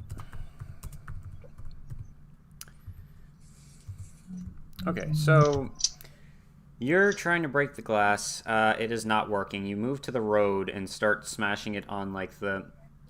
They had concrete in the 20s, did they? I don't know. Yeah. They had either brick or cobblestone streets. Okay. They had some concrete. but Whatever yeah. the stone Yeah, was. not concrete, but more than likely cobblestone. Something Yeah. like that. Yeah, all right. Cobblestone would make sense. All right. You're trying to hit the glass bottle on the cobblestone now. And neither is breaking. In fact, by this point, it almost feels as though it's your arm that's breaking. Jeez. Yeah, I don't know. Charles is probably just going to get frustrated and go back inside. All right. And tell Thomas about this weird jar. Thomas he is wants gone. to shoot it again because he's getting very irritated. Thomas is gone. Oh, he left? Oh, that's fun. No, he's gone. Oh. It's only Jerry now. Yeah, Jerry's gone. Oh, yes, Jerry. Well, then. Yeah. He's just not there. Oh, goodness. Well, then. I'm probably gonna start looking around the hotel, like the rooms that we were in, like check the other room. And don't forget, you also have tobacco and all that on you. Ah, yeah. Yeah. After he searches around, he wants to sit down on the bed and load himself a little bit of tobacco in his pipe to calm himself. Okay. Yep. All right, you give in to you're calming yourself, and yeah, you kind of get lost in thought for a second as you're just sitting there. And you're wondering where Thomas could have gone and why he would have left. Do you have any ideas as to why? I don't know. Charles was probably thinking that he probably followed Zeke. Okay. He's probably just very concerned about being left alone at night. So are you going to maybe go searching for him? I don't think so. I think Charles would be too apprehensive. He would probably just want to wait, scared and wait. Gotcha. All right. You just continue to sit there. One too many fingers to be the assertive type. Fierce. All right, you continue sitting there and you're just smoking. You actually go through a lot of it.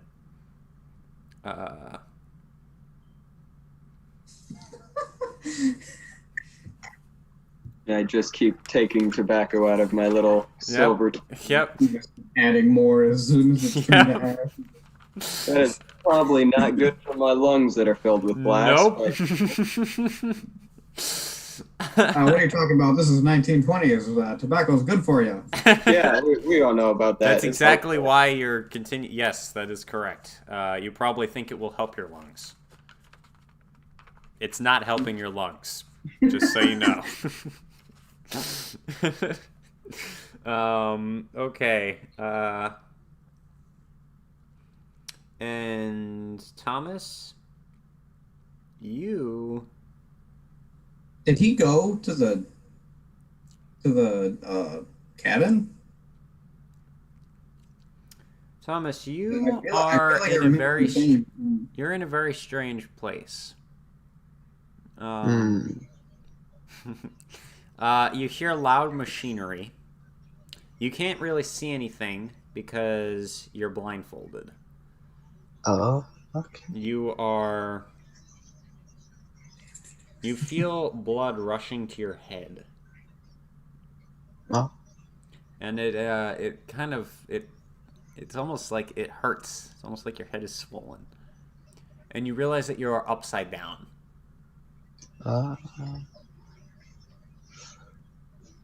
And you hear footsteps. And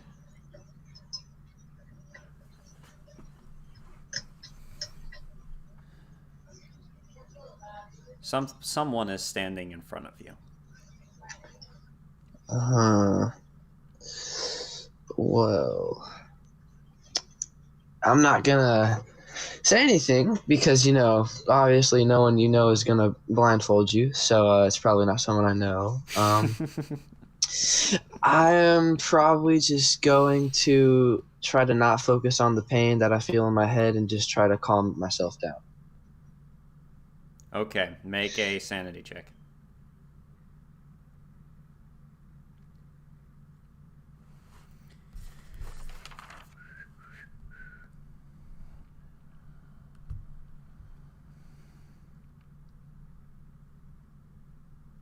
Okay, then. That is a fail.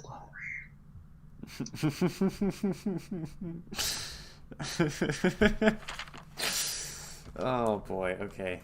No. Okay. Failure. Okay. You. Sorry, I can't get that out of my head now. You try to calm yourself down, but you slowly are realizing the situation you're in. More and more. You're in a strange place, and you feel like it could possibly be the factory because of all the machinery noises. And you take... Oh, wow, you're lucky. You take 3 points of sanity damage. So your sanity goes down by 3, but it's not... what is it? 5 if you go into a bout? Yeah, okay, so you're all right for now. And yeah, you don't make any noises, but your head is starting to spin. And yeah, I guess we're going to go back to Zeke now. Zeke, the priest is looking at you. In your hand. Oh, God. And he's like, so, it got to you that quickly? I don't know what you're talking about. The glass. Yeah. Mm-hmm. I'm sure this is all the will. I'm sure everything will turn out all right.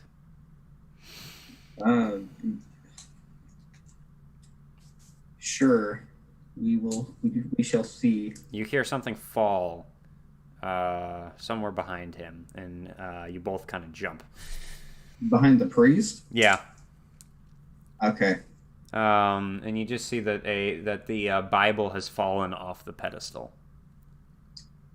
Oh dear Lord.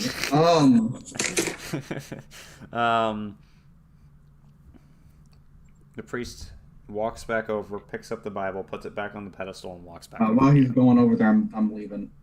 Really? I don't trust this priest. I mean, okay. Seemed like a cool guy at first, but I don't like the way he's looking at me. All right, so you're just leaving. All right, you turn around and are walking out as he's putting the Bible back in its place. As you're walking to the door, you run into the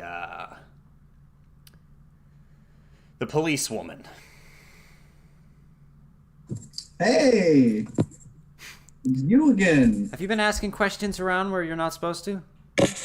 No, ma'am. Not where I'm supposed to be. Everybody's allowed in church. In the middle of the night? Church is always open. It is. Just want to make sure you're not causing any trouble. No trouble. See you hurt your eye.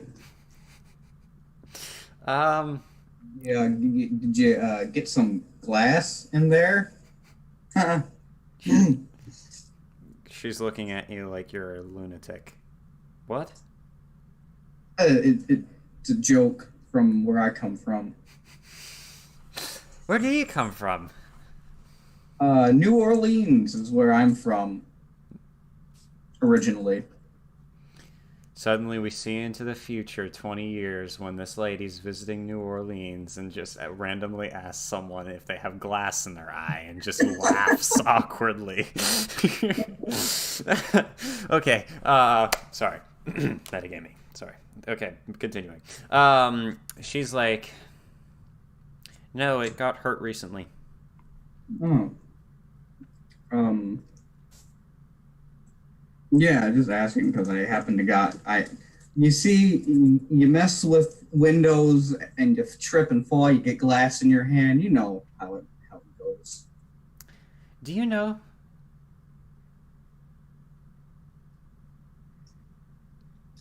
Do I know the word? Do you know what's been going on? Do you? She reaches a hand up to her eye patch and slowly flips it open. Her eye... Is this outside the church, by the way? This is outside the church. Okay. Her eye looks more like a marble than an eye. I can get you a better eye than that. If you need a new replacement one. What? Well, you accidentally knock your eye out. You got to get a fake eye. That marble isn't that good. It's made of glass. You know, obviously. You asked me about glass right when you walked up to me. Yeah. You got me there.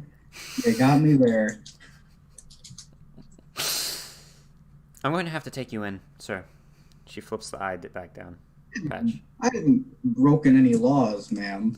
You have broken the peace, and my goal is to keep the peace and at least have a sense of normalcy around here. So, unfortunately, I'm going to have to take you in until we can come to some kind of agreement. So, come with me. We can make an agreement right now. I don't trust you enough for that. I can just leave town. You never knew I was here. I can just poof. The next bus leaves next week.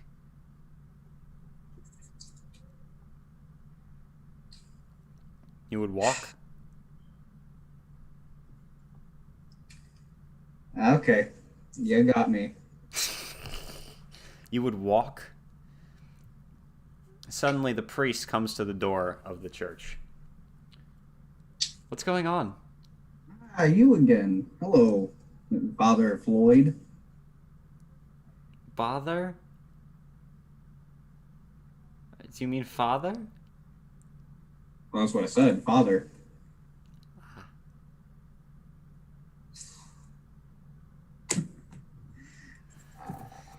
So I see that you showed him your eye,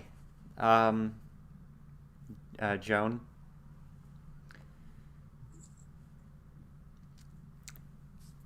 He takes off his glove. Uh-oh, Mother and Father are fighting again. I think that's where we can end this session. I think he takes off his glove, and you see that his entire hand, the whole hand, is like glass, and it's like down to a point down here where there's rash and jagged pieces of glass coming out of it. Oh. Called it. Yeah, you did. Okay. Yeah, as I said, this will probably take 2 sessions to get through. We went for how long? Till 8:30. Around the same time. Yeah, Like 2 hours, 3.5 2 hours. hours. Yeah, okay. All right, did you guys like it? Did you guys have fun? Yeah. Yes? Yes. Yes? Okay. When do you think you'll be able... Do you think... trying to figure out when we should continue it. When would you guys be able to do it again? Next week or something? Or... Yeah, that should be fine. I'm busy the 20th, but that's it. Yeah, I should be free anytime you need, so. All right, cool. Yeah, me too. All right, and you guys had fun? It was awesome? Nice? Awesome. Okay, cool. Yes. Yeah, we had a lot of interaction. That was good. It was a little bit of a slow build, I noticed. But it's starting... Well, it should be. It's starting to get interesting. It's 1:30 here in the UK, so should have some interesting dreams tonight. Yeah. Thank you for tuning in, Martin. I think I've seen you on Facebook before. Yeah, it's picking up. It's escalating. I personally had a little bit of a problem with the setup because I kind of wanted to have the scenario book to be able to like read it or certain parts of it while I was doing it, and I could not go to it because of the way this is set up. So I had my sheet of notes about non-player characters and a list of like 5 locations that like are just the names of the locations, and I had to try and remember everything from my like one read through of the scenario. So I apologize for any lags in continuity or anything like that. But I think it went well. And yeah, thank you guys for playing. I really appreciate it. I love doing this. So, I mean, yeah. I think you guys did a good job in making characters that all fit in with the story. That was really good. Most of my last scenarios that I've run have had very haphazard characters. If any of you have tuned in, you would know what I'm Yes, talking I've about. seen. Yeah. Yeah. All right, I'm going to end the stream, and if you guys want to say anything else, you can after I end it. But thank you guys very much for watching, and Deathstroke 9 out. Thank you guys for playing. See everyone again soon. And